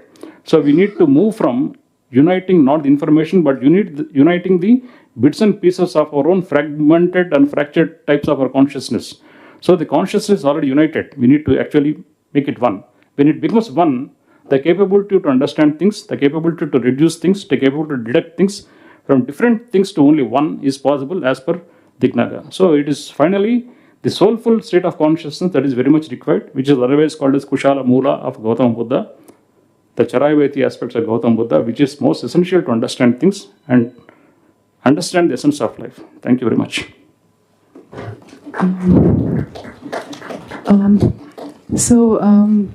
We were hoping for more of a dialogue between medical science and philosophy. Are there any questions that anyone has? Yes, Professor Pempatorji. Well, I think we should start with the philosophers responding to the scientists. Yeah. Okay. Thank you very much, Yogendarji. I just want to just clarify one thing, what you have talked about, the word like charity. So Yeah, in our translation, Tibetan translation, there are a lot of used, like Bhikshu Charity into Tibetan translation. It's like Gelonta Chebarchao. So it doesn't mean that just move, but it says that you have to practice that, what Buddha says. So in our translation, in our Tibetan translation, we have these kind of words, but it's just. And from the Shabdic point of view, you can say that Charity, or maybe you can move or movement or something like that. But here we have this translation. And one more thing that I think if I'm not wrong, if I heard you saying that Anupalabdhi in a DIGNΑΓΑ'S, there is no Anupalabdhi. I think you said that. But no, there it is not DIGNΑGA'S, but it's a comparative study of DIGNAGA. Yeah, anyway, in the Buddhist logic, there are a lot of descriptions on the Anupalabdhi, like what we call Nangru Mamikpa, Minangwa Mamikpa, right, Kishila? So something like that, which is, it cannot be Anupalabdhi, even though it can be seen, but it is not right there, so you cannot see that. And there is something says that it cannot be seen, it is not there. Like there is two, but I don't know whether I'm very clear in explanation of that right now, because of my vital English. So this is one, just two things I want to clarify here.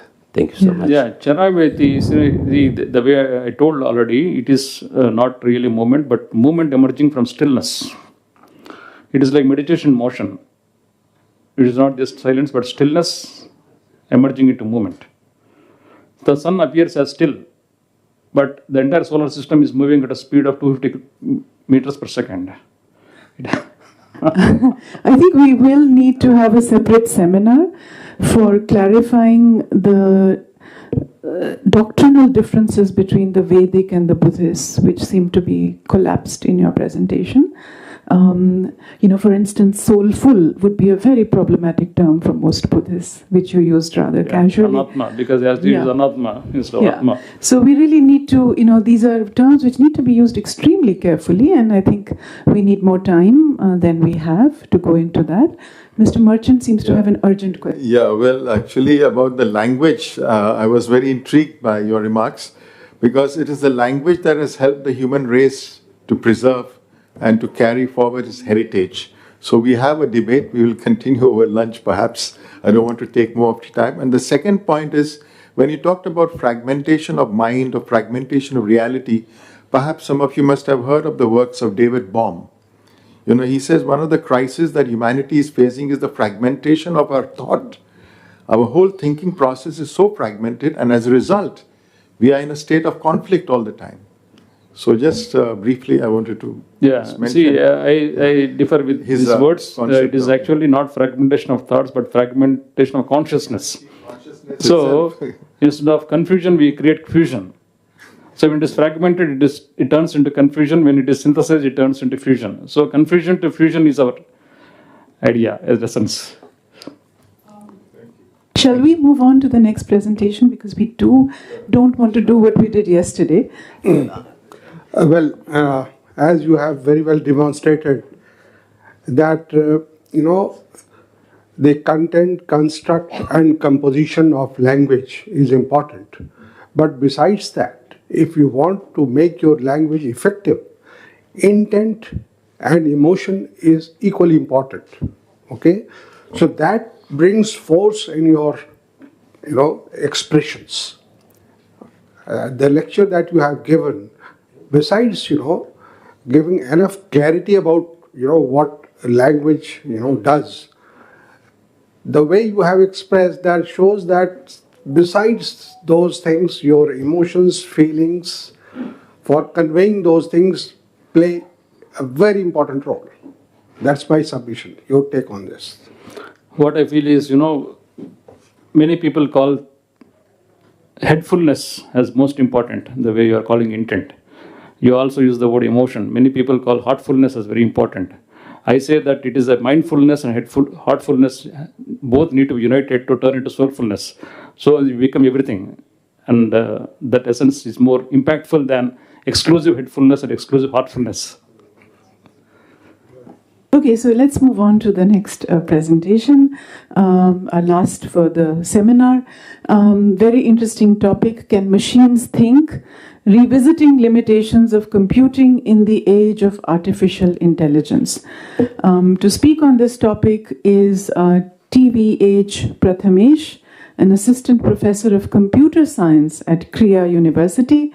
His research interests include computational and mathematical logic and philosophy of mathematics.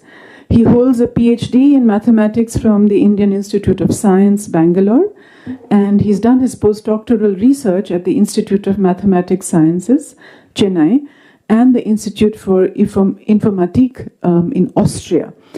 So we will be returning full circle to some of the questions that Professor Sridhar had opened up about, matter and when matter becomes conscious, if at all.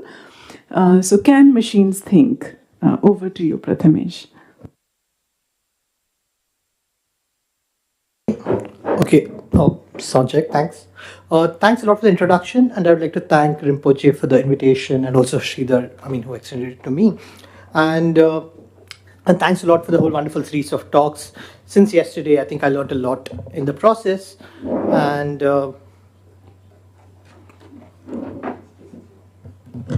okay.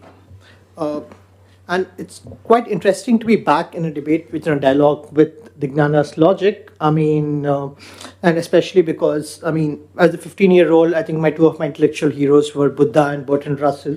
I could unfortunately follow the path of Bertrand Russell as a logician, but still very fascinated by many of the Buddhist thinkers, especially Nagarjuna. DIGNÄGA, unfortunately, I couldn't read as much. Okay, so limitations of computing in the age of artificial intelligence is the title of the topic, and the picture you see is just a black and whiteized version of a piece of art that has been put together by artificial intelligence.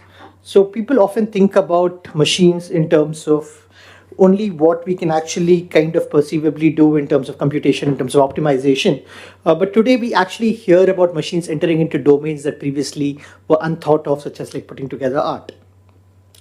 But I'm coming from the discipline of computer science, and quite often people expect me to talk about technology, science fiction, future, and but I think I really want to clarify what the discipline of computer science is about and the kind of position that I'm coming in from.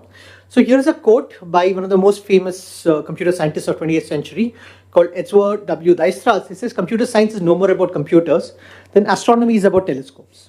Okay, or just because we had a surgeon speak here, it's also just like surgery is not about knives. Okay, you may use knives, we may use computers, the modern digital computer has instruments, but computer science is not a study of computers. Okay, just to cite two instances. For instance, the idea of the word algorithm comes from the famous Persian thinker Al-Khwarizmi. The Al-Khwarizmi becomes algorithmus in Latin, and that's where algorithm comes from. And the word of algorithm was essentially found in the Persian text of 6th century AD. Algorithms are not a modern invention, they've been around forever. And the first computer program was written 100 years before. The first computer was invented by Lady Ada Lovelace, who happened to be related to Lord Byron. So we actually see many of these ideas have been formative much before your modern digital computers were invented. And computer science is a discipline that goes way back and has very ancient origins. So what does this computer science as a discipline have to talk about the mind? And so what is it that really brings? So there are two fundamental questions that we are dealing with here. One is, what is computation? And what are the possibilities and limits of this process? And the second question is, what does mechanizing human mind entail? What are the possibilities and limitations? These are two fundamental questions that I will try to get at least a peek into. These are very broad questions. Each of them have produced hundreds of PhD theses on their own. But I'm not going to get into each of them. So, I'm trying to give you a brief glimpse through the window into some possibilities of each of the answers. Okay, so that's basically what a brief survey that we could try and go through. So what is computation is the very first question. Okay, so here I'm basically presenting you an ad from the New York Times in the 1890s. So here was actually an ad for a computer. So a computer was someone that was actually selected by an examination, and you could basically get the position of a computer. So it was a position that was awarded to humans. And basically it required people to do some computations, what you actually call like an algebra, trigonometry. You perform certain forms of calculations, more advanced than just adding and subtracting. So this was basically a position that was awarded to a human, and humans were what were called computers. Before we had machines, which we call computers today, this was a position that was human held. And quite often, interestingly, most of these positions were held by women. So most computers were in that period were essentially women who were doing these very complex calculations and very tedious and very challenging calculations. So computation in some sense is a precise, unambiguous and systematic method of arriving at an answer to a question. That's what we mean by computation. Machines do that, humans did it at an earlier point, but what we exactly is common to what the machines do today and what humans did at an earlier period is that this method has to be precise. Okay, so that it has to be very clearly stated. There has to be no ambiguities. I cannot interpret it in any two different ways. There has to be only one possible way I can interpret that instruction. And it has to be very systematic. That means all steps have to be detailed. There's nothing that can actually leave the person to be unsystematized and thought through. So this is what we really call a computation. This is the computation. It's a form of thought. It's a form of instruction. And this is essentially what is key to computer science as a discipline that we kind of study. Okay, so informally, what do we really mean? I mean, just to sum it up in more plain language, computation is an answer to the question of the form how to.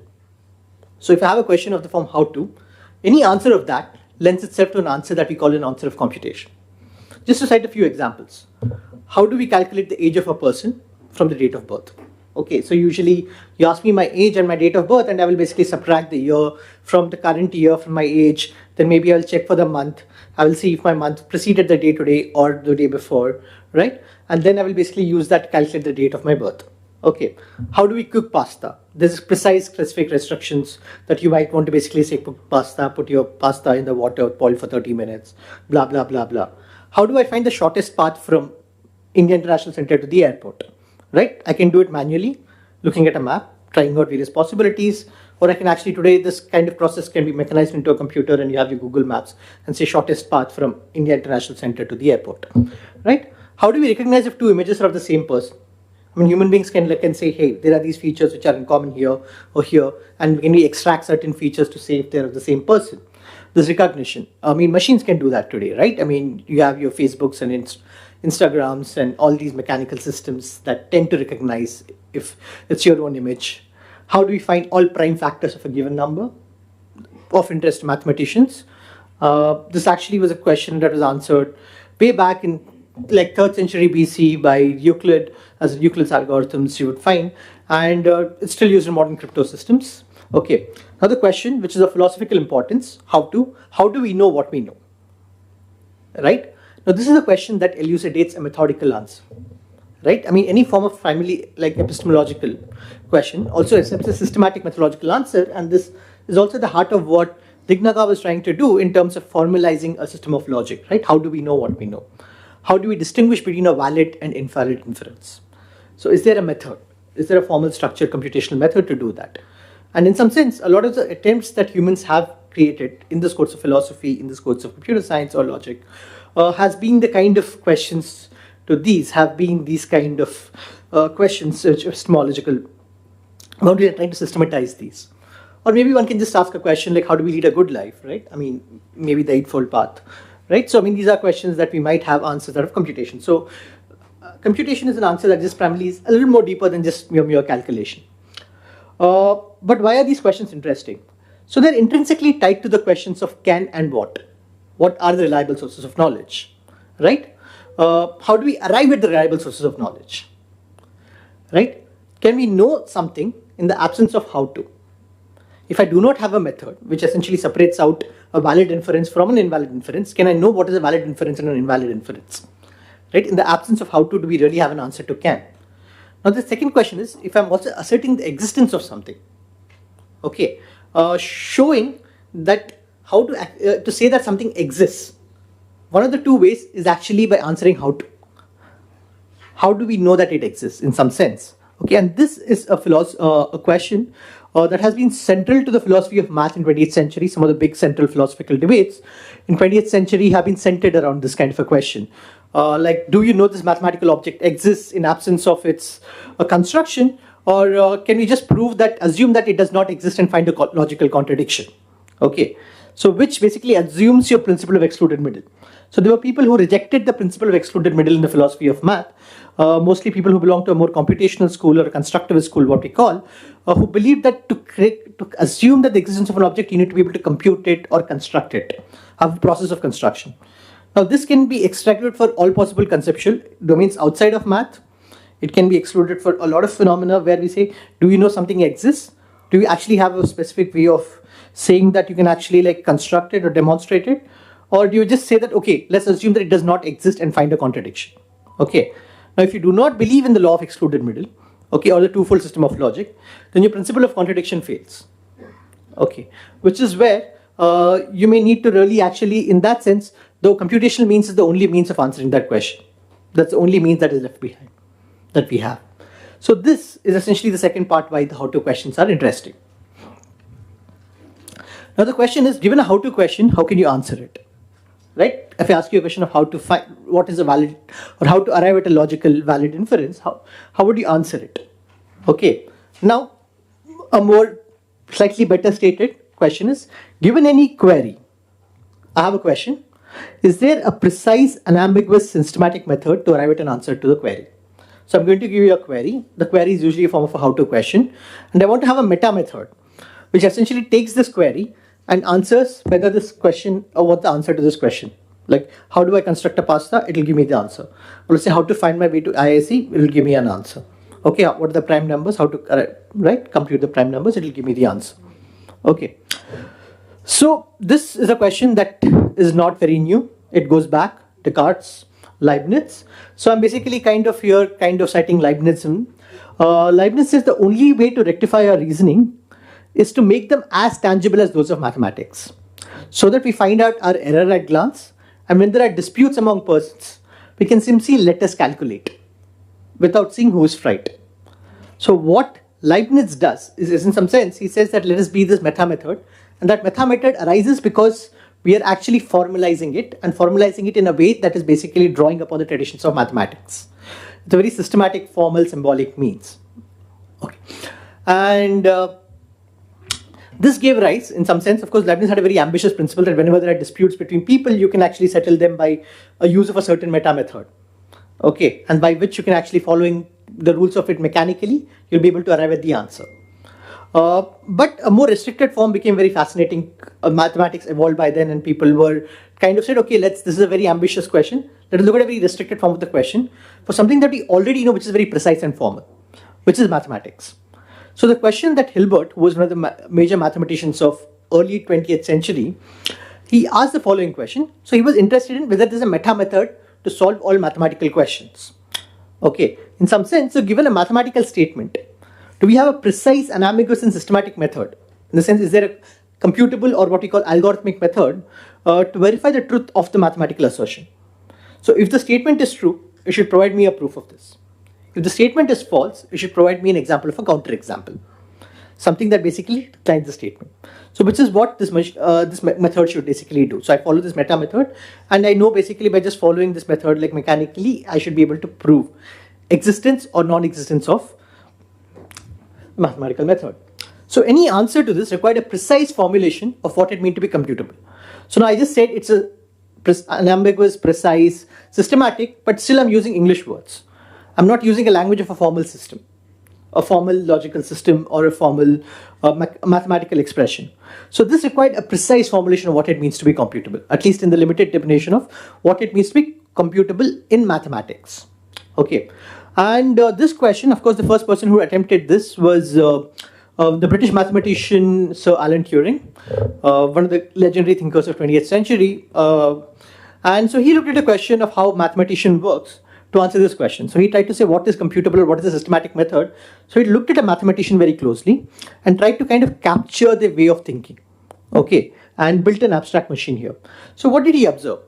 So he observes that mathematician usually works with a pen and paper. Okay, the act of working out a computation in mathematics Okay, basically a mathematician takes the paper, they write something, they sometimes erase something, they rewrite over what they write according to a specified set of instructions. Like when you're multiplying two numbers, you have some instructions, so you write, you erase, you do this. These specific instructions, however, what kind of instructions are these? They basically tell you at a very local level, at one symbol at a time, it tells you how to rewrite that symbol based on what exists in a memory, in a finite memory which you call states. The term you used was states. Okay. Now, in the light of what you have, the information that you store in your memory, that single information, you look at that single state and you basically change that. Now, he also concurred that paper is essentially a two-dimensional object. So you can actually reduce it to a one-dimensional object called like a tape. Okay. He also said that all human language in written form is basically just a bunch of symbols, finite number of symbols. So basically you can basically use that, also encode them using numbers. Okay. So if you can basically encode all language using numbers, you can also convert those numbers into binary system and encode all language using ones and zeros. Okay. So using this idea, he basically said that he created an abstract machine called the Turing machine. Okay, which he created a mathematical model. I'm not getting into the mathematical details of it, but what I'm going to elucidate is basically how do we really talk about this manipulation of symbols, like what were his insights again.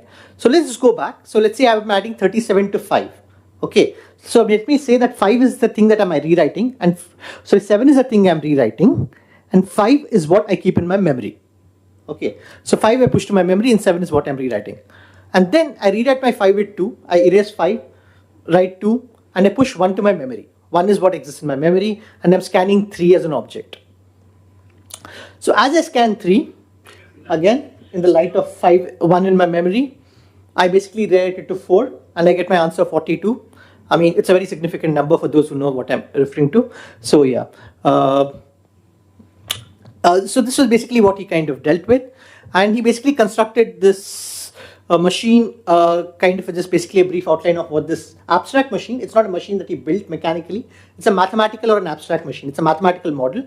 And this is just a diagram that we use to kind of vaguely represent what it means. Okay. So how reliable is this Turing's model of computation? Okay, so Turing built a certain model by kind of looking at a certain object. So how do we know that this is actually the model which captures all possible behavior of computation, or at least mathematical computation? So independent of Turing, and there's a very interesting story here, and actually slightly preceding him, Alonzo Church, who was an American mathematician of that era, constructed a model of computation using a very different method. This did not have anything to do with mathematicians working or machines or anything. It had something to do with a mathematical object called functions. And he encapsulated them using lambda calculus. And what he noticed was that this computable process, that any process which is actually computable, is something that can be described using recursive means. Okay, by recursive means is something that which refers to itself in some sense. Like for instance, here we have this picture of this cup, the cacao droste, which is of course, this is called the droste effect, which basically you see a cup of a lady which is actually carrying inside it a cup of the same lady carrying a cup of the same thing. So it's an image of a coffee cup which contains a woman which is carrying that coffee cup, which in turn contains a coffee cup. So in some sense you can encode the idea of infinity using finite means using recursion in some sense. Because when you see this, you can automatically assume in your perception that there are infinitely many, this goes up to an infinite process here. Okay. So this is essentially how this idea of a computable process essentially. So this is, I'm not being formal here, I'm just trying to kind of draw an analogy. But this is essentially one way in which you can think about recursion. And Turing essentially, Church essentially looked at this recursive as a very key feature to understanding computation. And he tried to formalize this notion. And later this was proved, I mean in fact by Turing, who actually looked at Church's paper, that these two distinct approaches to computation were proven to be equivalent. Okay, so essentially an imputation that was arrived at by a mathematician by completely different means, and something that was basically what Turing had done, and both these means essentially turned out to be equivalent. So in some sense, if there are two distinct intuitions that essentially correspond and essentially capture the same ideas, even though they're used very widely different language, perhaps there is some element of truth to it, which perhaps makes us believe in this Church model and Turing's model of computation. Now, just an interesting story here, completely aside about how the modern academy originated also, is that Turing at that point held a faculty position at Cambridge. Okay, and whereas Church was a faculty at Princeton. Now, US had already embarked into the PhD system, and Britain still hadn't set into the PhD system yet. So Turing actually kind of came up with these ideas before, and Turing then decided to work with Church further. And for that, Turing had to enroll as a PhD student in Princeton while being at Cambridge to kind of continue the work on this. So the Church and Turing, so because we have these two different equivalent notions, given mathematical object is computable, we can basically assume, and computation in the limited domain of math, if I don't leave, it can be computed by a Turing machine. Now it's very important, this is what we call the Church-Turing thesis. And the reason we call it is, we call it a thesis, not an axiom. And the reason we call it a thesis, this is a scientific hypothesis. This is a falsifiable scientific hypothesis, not an assumption. So which establishes the connection between intuitive and formal notions of computation. So in some sense, if you use the word, why is computer science a math, why is it not a subdomain of math, why is computer science a science, not a subdomain of mathematics, is that at least in the Popperian sense of the term science, there is this falsifiable hypothesis that sits at the heart of computer science, the Church-Turing thesis, right? I mean, and along with a whole lot of results that we inherit from mathematics, which essentially makes it a slightly distinct discipline. Now, we want to really understand, now can these machines, now what is computable, what is not computable in some sense. So what is it that lends itself to a systematic method? Now the question is computability computable? Okay, that means given a question, can I have a meta method, okay, to decide whether this question itself has a computable answer or not. Okay, now, so given a Turing machine, in some sense, I'm trying to be slightly more formal here, not completely. Is there a universal Turing machine, or is there a Turing machine that takes as its input a data about another Turing machine and its input and tells me whether that Turing machine computes an answer on that input or not? Okay, so this is basically what it is. So in some sense, this is like asking, can you actually compute which questions have computable answers and which questions cannot? Okay, that itself is that a computable question. And answer turns out the answer is computability is not itself computable. And this is called the Turing salting problem. And there is a clever trick to it, which is called diagonalization, which Turing came up with, which borders from the tradition of Gödel and Cantor before him. But I'm not going to go into that. What it follows from here is that there is a class of mathematical problems which are not itself computable.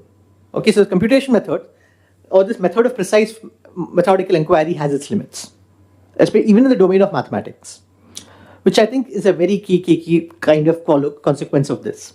So these problems are what we call undecidable problems. Problems which cannot be decided one way or the other. And now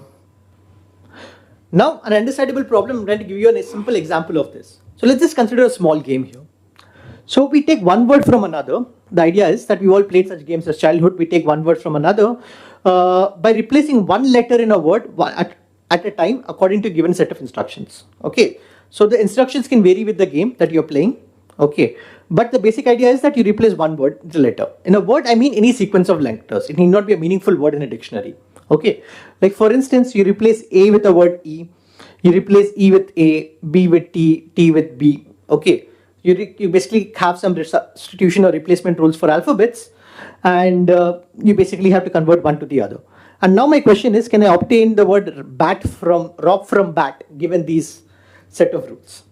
Okay, so again, these are basically the instructions I have, and this is the particular game I'm playing, so you can have multiple possible such games. So I have bat and I want to obtain rob from it. So first, for instance, I can replace my B with R according to the instructions. Sorry, B gets replaced with R. That was some error somewhere. Okay, then A becomes replaced with E. Okay, then that again A with E. Then E again becomes replaced with O. Okay, and T gets replaced with B according to the instructions. So basically from these instructions, as you can see here, you can obtain the word rob from bat. So this is just a general small game that we play. Okay, now the question is, given a finite set of such instructions, okay, I have a finite set of such instructions and two random strings in a language. Okay, my instructions can vary, so I'm giving you the set of instructions onto your machine, and I'm going to tell you two random strings in this language. Now, can my machine tell me if I can obtain one string from another? Okay, and the answer to this is no. There is no possible way that you can actually do this. And the answer to that is no, and it's not that there's no possible way, it's not just because humans haven't discovered it, but because you can mathematically prove that if you actually assume that there is a way, you will have a contradiction. Okay, and it basically, from very commonsensical axioms of math, it follows that you'll lead to a contradiction. You cannot create a self-referential paradox while you assume this. Okay, so in some sense, this can be reduced to the problem of computability of computable objects. So it's not merely that there is no algorithm because humans haven't tried hard enough.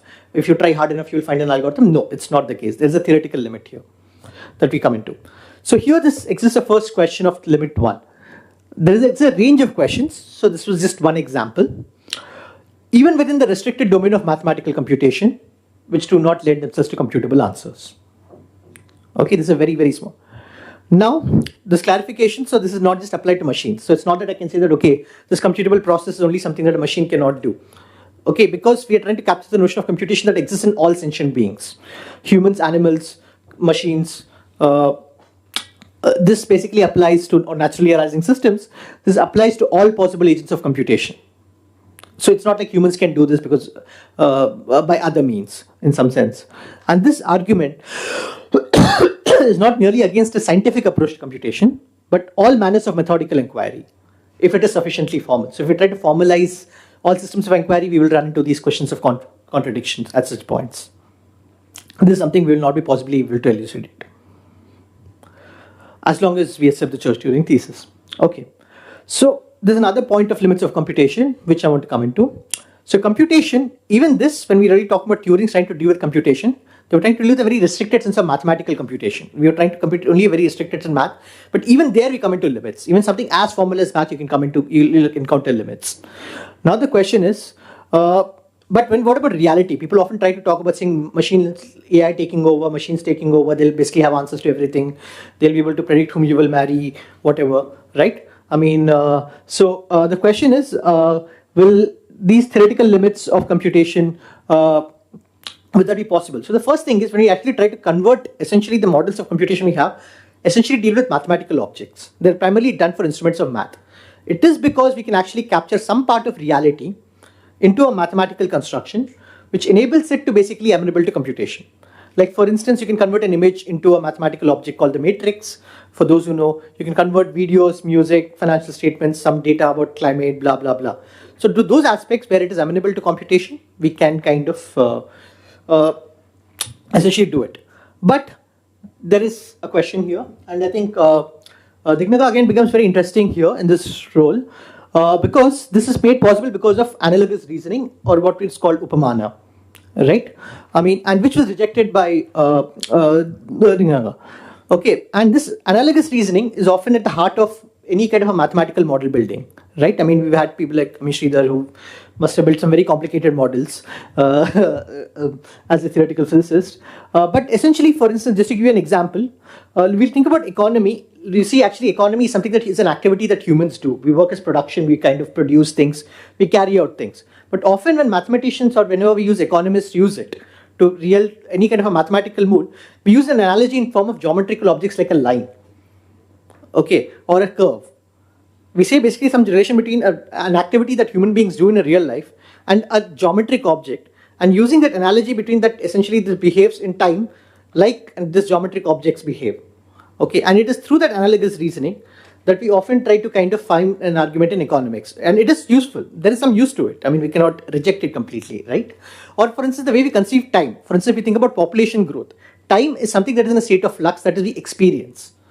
But at the same time, when we actually draw a line to explain a time and say that, okay, no, as the time processes, we often think of geometric objects, which are actually static geometric objects, and we try to draw an analogy between how we perceive time and the way the geometric objects exist.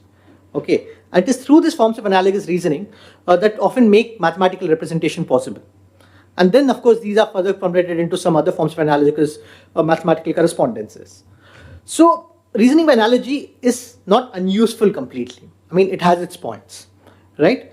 But it can be prone to error of judgment. I mean, and I think that's where some of the perhaps the key insights about DIGNAGA could be interested. So where do we really, what are the possibilities and limitations of this kind of analogous reasoning is something that we need to think through more thoroughly and build a stronger theorizations about. So which aspects of reality can be suitably represented by mathematical concepts? And can we decidedly know this? Okay. Can we really know that which aspects can be represented using this? And if you cannot represent, for instance, can I say like, I think Lodi Gardens are beautiful. Can I explain beauty using a mathematical form, right? I mean, is there a mathematical analogy that exists to say that Lodi Gardens are beautiful? Because I perceive that, I mean, right? I mean, so, and when is analogous reasoning useful and not useful in this context? Okay, now a third question is a computational one. So assuming that we can kind of decide, can we decide if our choice of representation is the correct one?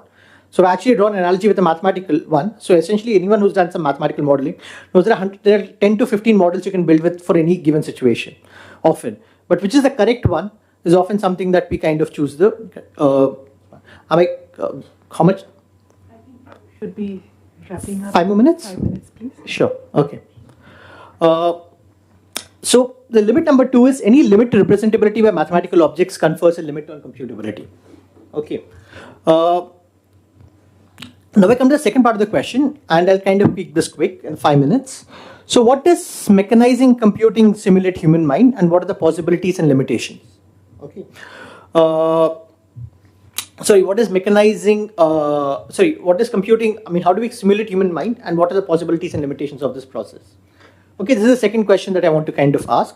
So, like in computers, machines simulate human mind and possibilities. Okay, so the idea that you can simulate human mind using machines, and why a study of machines and is interesting is because machines have been used as a metaphor for human mind, which goes back to the tradition of Greeks itself, right? I mean, in fact, even Descartes has thought that human mind is a hydraulic automaton. Greeks use the metaphor of hydraulic automaton to talk about the mind. And this metaphor has been constantly in play, and that has been a key in which people have been trying to understand mind in certain traditions. For instance, when Leibniz believed that this machine called calculus ratiocinator was basically the steep reckoner, can be used for the calculus. But sometime around 20th century, we started having actual computers, actual machines which are more powerful. And these machines, for instance, could be actually kind of started being seen the first time the possibility which became much more real of mechanizing human mind. Okay, of processes of human mind to be mechanized and put into a machine, get a machine to do that. I mean, even through this desire, and at least in limited ways, machines were able to mechanize some aspects of it. We perhaps reach a potential, there's been a growth change in 20th century. So on the left, you see actually the work on the first computers, ENIAC. And on the right side, you see the paper by Alan Turing, where he asked the question. The question is to ask, can machines think? Okay, so the article he wrote in the 1950 or 60, I'm not sure, or 50, I think. And he asked that essentially to answer this question, you need to answer two question things. Okay, one is, what does a machine mean, and what does think mean? To say, can machines think? We need to answer what do you mean by a machine and what do you mean by a think? Okay, and he basically posited this answer. We can answer this question to sufficient extent by something called as the imitation game. I mean, there was a movie on Alan Turing that came out which took this name. He says, can a computer simulate human behavior to the extent that it becomes indistinguishable from a human? That essentially, if I kind of keep you behind a closed wall and put a computer on the other side, can I know that I'm actually talking to a computer or a human being? Okay, if I cannot know if I'm talking to a human or a computer, then perhaps we've done a very good job with building machines that can simulate human beings. Okay. Or we have made human beings very that I think has been historic. So On smartphones. on smartphones, yes. So yeah, I mean, Turing believes that it's indeed possible to simulate human behavior by purely mechanical means. Okay, and his argument was basically centered around rebuttal of his opponents. Okay, but the field of artificial intelligence, it grew substantially in the 1950s and 60s, and primarily this was based on deduction and deductive systems. People hadn't come across what we call the statistical systems of artificial intelligence. I mean, ideas were there, but that picked up only in the last few decades since the 90s, which we call machine learning today. Okay, so but still that the inchoate ideas of these statistical forms were still there. And so a report on artificial intelligence was commissioned by the Rand Corporation, and the philosopher Herbert Rice wrote it in 1965. Okay. And Herbert Rice was a philosopher, and he was a critique of AI at that period. And so he studied the state of intelligence of artificial system at that art, and he kind of came across a very strong critique of that. And so he basically analyzed AI's claim in three domains, game playing, language translation, and problem solving. And one of his key insights was he deployed the Michael Polanyi, who was a philosopher. He developed this concept of fringe consciousness, and which he deployed onto his critique of AI. Of course, and he had several possible critiques, but underlying common thread to all his critiques was basically the idea of fringe consciousness, and how it is difficult for machines to kind of possibly have fringe consciousness. Okay, so what is this fringe consciousness? So fringe consciousness is that information is not often explicitly considered, but lurks on the fringes of consciousness and implicitly taken into account through its appearance on the objects which we consider. Okay, so information is not always explicit, it lies somewhere. And sometimes when you really the objects, it kind of considers, it brings up. Just to kind of point an example, yesterday I and my wife were talking and suddenly she mentioned someone called Rishabh, and just the word bishop came to my head. Okay, and then I realized suddenly that when I was like 12, I had a classmate called Rishabh whose nickname was Bishop. Okay, it is not something that I exactly remember, I have no memory of this person. But somewhere the association still lurked around and it just came from my fringe to the consciousness considering the word. Okay, and just an example how this fringe consciousness plays a role, that quite often, let's say I want to translate the sentence, little John was looking for his pen in his pencil box. He found it in a pen in the house. Okay, now pen in English has two different meanings. One is basically a pen in enclosure, and the second is the pen that we kind of use to write. Okay, so I've just taken two pictures from the internet, and I tried to actually run it through the Google search, and this was an example that in fact he threw. So when I actually translated it from English to French, it actually says enclose, which is essentially an enclosure in French. Okay, which was successful. I translated to Hindi, it said kalam. Okay, which is pen in the writing pen in.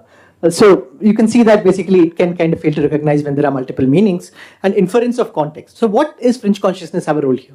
It allows us to make use of cues. There are far too many explicit cues in the concept. But when we read the sentence, we know he's not talking about a pen, but we're talking about the other kind of pen. So they're far too numerous to be made explicit and to distinguish the meanings.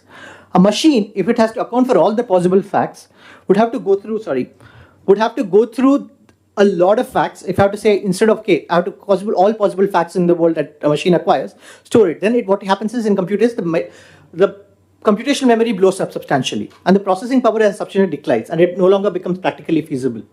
Okay, so computational memory kind of complexity limits start kind of arriving at, and it becomes a big difficulty. And even if you say I want to just consider a bunch of small facts, then you use heuristics, and that basically you also omit facts as a process, and that becomes far too loss of information. So, and there are further limitations that arise. So one is the inability to handle unambiguous and structured information. We often come across ambiguous and unstructured information all the time. And for instance, when the number of factors is very harsh and cannot be exhaustively listed. Okay, like for instance, asking election poll results. Like for instance, it can determine on many factors. For instance, if the potential prime ministerial candidate had a very bad interview with a leading TV show host, it can basically change election outcomes, right? I mean, which you personally didn't predict. Or if the person was also given a choice of not putting that up, but anyway, went ahead, that could change the election course. Or horse race victories, because whether the jockey had a good breakfast that morning, or whether the horse is in a bad shape, right? We cannot necessarily account for it. Whether there was food poisoning, things like that. There are too many factors that can make even a horse race victory very difficult to predict, right? Because there are like, whether hockey had a fight with the owner, we cannot basically pre-encode all the information into a computer, right? Geopolitical situations, right? Will this war end? I mean, right? I mean, we're talking about what's happening in Europe. So there are several questions because there are far too many informations to be made explicit. Okay, this next two notions are basically my own, which I think I just want to wrap it up in the next 2 minutes. So one is this idea called implicature, which was got by H.P. Grease, and this is my theorization that implicature is again where we reach the end of AI in some sense. So for instance, quite often we ask statements and we basically make statements that essentially do not necessarily lend themselves to direct logical answers. Like for instance, if I go and ask, is there a restaurant around? Nobody says yes and walks away. Okay, you say if there's a restaurant around, you tell me the direction of the restaurant. But that's precisely not what I asked logically. Logically, I asked only if there's a restaurant around you. Okay, and the answer should just be yes or no. But then people are kind enough to realize that I also mean that please tell me the directions to that restaurant if there exists one, right? So it's on the second floor. So let's say is Boris Johnson around? No, he's in India at the moment, right? I mean, it's not like just say yes or no. I mean, you can say where the person is. We often use these kind of implications, implied contexts. The context is often implied, and these are taken into account. So a formal theory of implication is potentially impossible. I mean, while we can understand a logical deduction, implication is very hard to construct using formal logical systems. And even a statistically driven theory will kind of have a certain number of flaws. So in absence of any clear procedural way, it is very difficult to build machines capable of handling implicature. I mean, and to kind of come across a formal system to understand implicature is very, very difficult. So just to kind of, I just ran this AI program to see this machine bot, and I asked there, is there a restaurant around? It says me. Okay, But when I asked, are you stupid, it could actually say, no, I'm smart. So where the question was not an implicature, it was able to answer. Where the question is an implicature, it completely failed. Okay. Another just thing is visual reasoning is where we kind of often might fun. For instance, if you see these two things, just a question to the audience, which of these two things is a longer? Huh? They're both the same length, exactly, right? But you can see that this can be misleading in some sense. And we can see that is a given image is an illusion for a human or not. Humans can detect that it's an illusion for humans, but can machines perceive and say that this is an illusion for the humans? Because machine can only measure the lengths and say they're the same length. But the fact that it reads to an illusion to humans is something that's very hard for a machine to distinguish between what's an illusion for a human and not. Okay. And a second argument is basically of visual reasoning is often in the case of a very limited domain of mathematical problem solving, is that even when we actually go back to Euclid's own geometry, the general often accepted misguided theory is that it based itself on a very formal Aristotelian logic framework. But Aristotelian logic was very limited. It only dealt with objects and properties. It did not deal with relations between relations. Okay. And such entities were often marked in the Euclidean framework without being a formal system of logic accompanying that. Okay. And one of the forms in which, if you look at Euclid's own proofs, there are very forms that it actually made use of diagrammatic reasoning. There was a visual diagrammatic element to Euclid's geometry. Now today there's a formal system which completely describes it using purely formal means because of Hilbert. But at that original point, using the limited Aristotelian framework, we did not necessarily have that formal way of arguing. Okay, and visual reasoning forms an important aid, even if not to just check the proof of reduction, but to come up with proofs of mates of proof. To come up with what exactly are possible methods of proof, we can actually just kind of come up with visual reasoning plays an important role. For instance, if I just ask you to say that these two triangles have, that these two objects have the same area. Okay, I'm just asking you for this. Okay, a simple way is a human being can realize that we can actually divide them into two objects and put one on top of the other. We can actually construct the same area. But for a machine to be able to see this and to realize and to play around with these figures in the same way is perhaps something is going to be very, very practically difficult, even if not theoretically impossible. Okay, and thank you all. And I just want to end with this quote by Hayes on Dignaga, where he says that logic is essentially a weapon against prejudice. And that's somewhere I think science and the kind of efforts of scholarly efforts of Dignaga have in common, is that is essentially the kind of wisdom that tend to raise the critical consciousness of the population, of the masses in general, and for the sake of Bahujan Hitai. So that's perhaps a common aim that both scholarly endeavors have in common. Thank you all.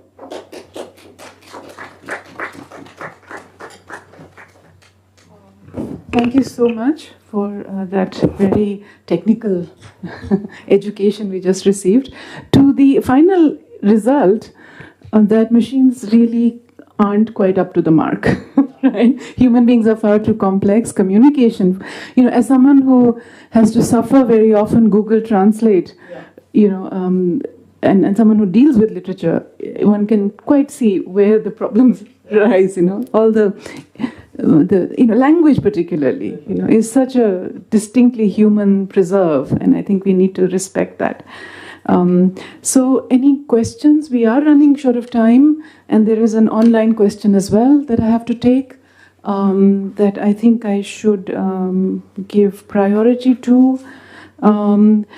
This is from Mr. B.M. Khanna. I don't know if it's Mr. or Ms. From Gurgaon. In one body moment, there are 17 mind moments. Please elaborate. How does this mind-body connection help in eradicating negative karmic states?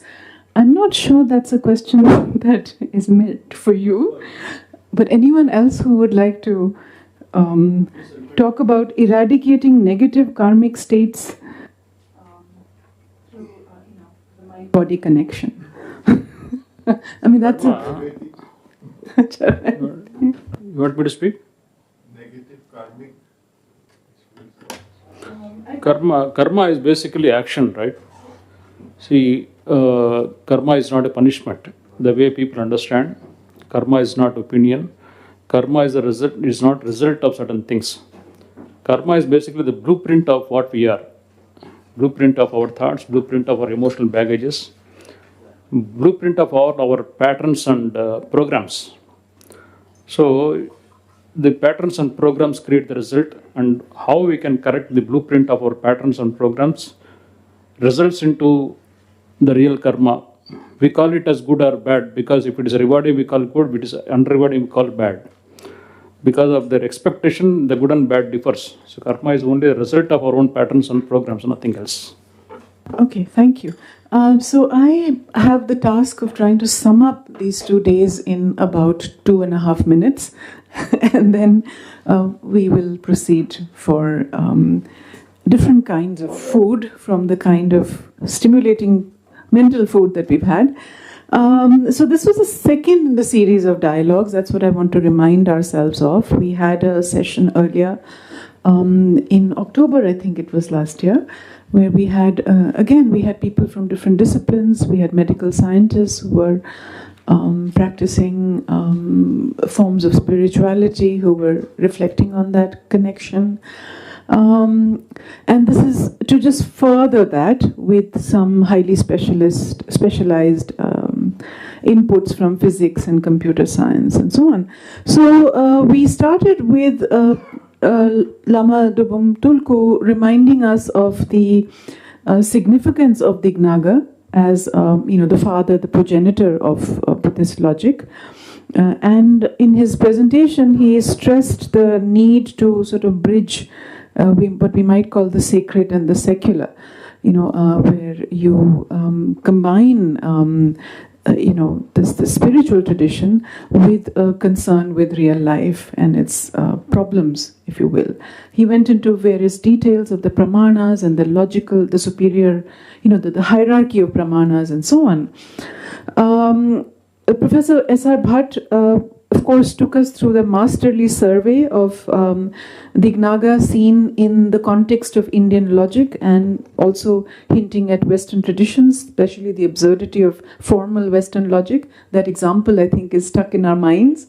And reminded us of the fact that Buddhist logic is grounded in a concern with the real world and with questions of ethics and with practicing compassion. So it has an implication it's not an abstract game. It's not a mental pursuit for its own sake. So the pragmatism and the ethical dimension of Buddhist logic is what he highlighted. And this point was built up by Geshe Yeshe Lundup and Dr. Penpa Dorji in their presentations, which looked in greater technical detail into how the Tibetan tradition, for instance, has understood Dignaga and how he's taught in the monastic, scholastic tradition. Dr. Dorji particularly referred again to, the transformation of mental states that must come from that ontological and epistemological realization. So apart from ontology and epistemology, we went into psychology, and I would say soteriology. The aim of life is, for the Buddhists, the attainment of nirvana, and these philosophical investigations feed that, must go into the service of that particular aim. So the first day sort of brought us a clearer understanding of where logic stands vis-a-vis Buddhist ethics or Buddhist psychology. Today's session, of course, was dedicated to science, and we had Professor Sridhar's very rigorous account of how physics as a discipline, which has come to us from has been developed in the West, and his, if I may say so, his rehabilitation of the Charvak tradition of Indian materialism. So there is a very strong tradition of materialist thinking in the Indian tradition, and he was very careful and rigorous in avoiding collapsing these differences. I think the need to respect where these schools are vis-a-vis questions of ontology. And of course, he ended with the fascinating topic of quantum physics and how that changed Newtonian physics. And of course, since the 1960s, Buddhism and quantum physics have been read in tandem with each other. So that is a very long and interesting tradition of thinking about these together. Neti Charaivati was a topic of Dr. Yogandar's talk, which focused on a kind of fusion as opposed to confusion, although I think the tradition of logic and a philosophical debate is such that we do need to be very careful about the fusions that we try to make happen, because sometimes we need to respect differences, and I think that was a takeaway for me. Can machines think? The last talk by Dr. Prathamesh, of course, again very interestingly from within the discipline of computer science, took us through an investigation or at least a survey of the debates around what it means to be human, really. What is human consciousness and how is it connected to how we've thought about machines? And I think the takeaway from there was that while there is enough that is mechanistic about us, machines can't quite approximate the human condition.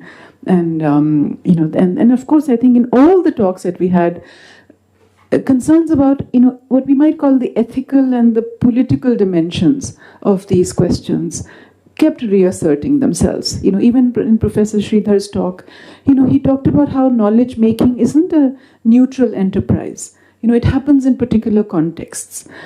So whether it's colonialism or imperialism, so this question of objective knowledge versus these other kinds of what we might call subjective elements that enter into it. These are perpetual questions that we have to constantly engage with.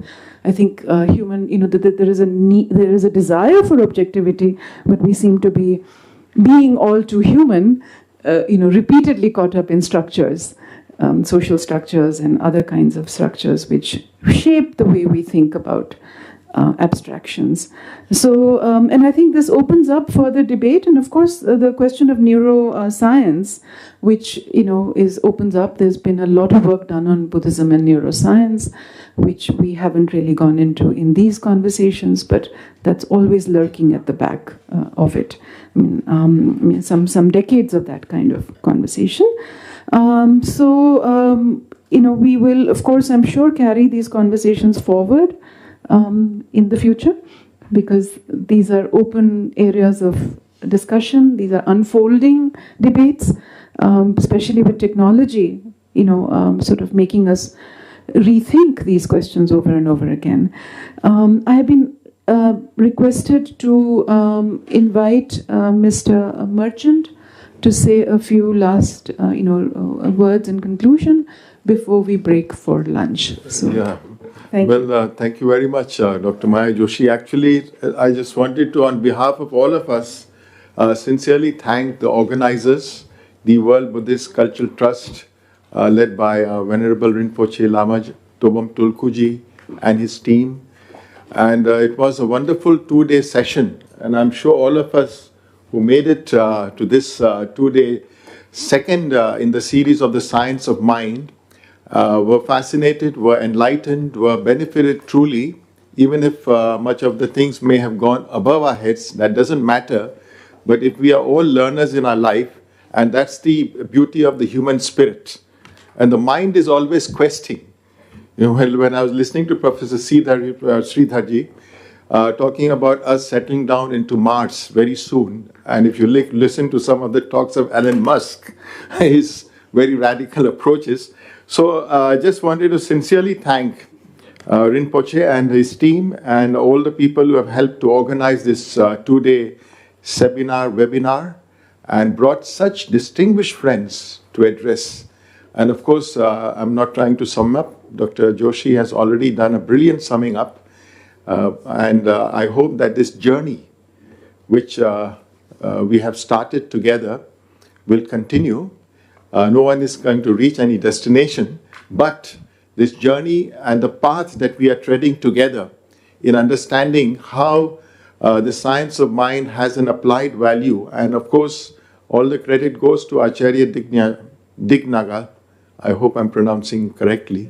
I'm sure he must be also feeling very elated and pleased wherever he is that we have been discussing him and what he contributed way back in the 14th century. So friends, knowledge... Yes, sorry, 14th or 16th? Yeah, I stand corrected, 16th century. 6th century, oh, going back.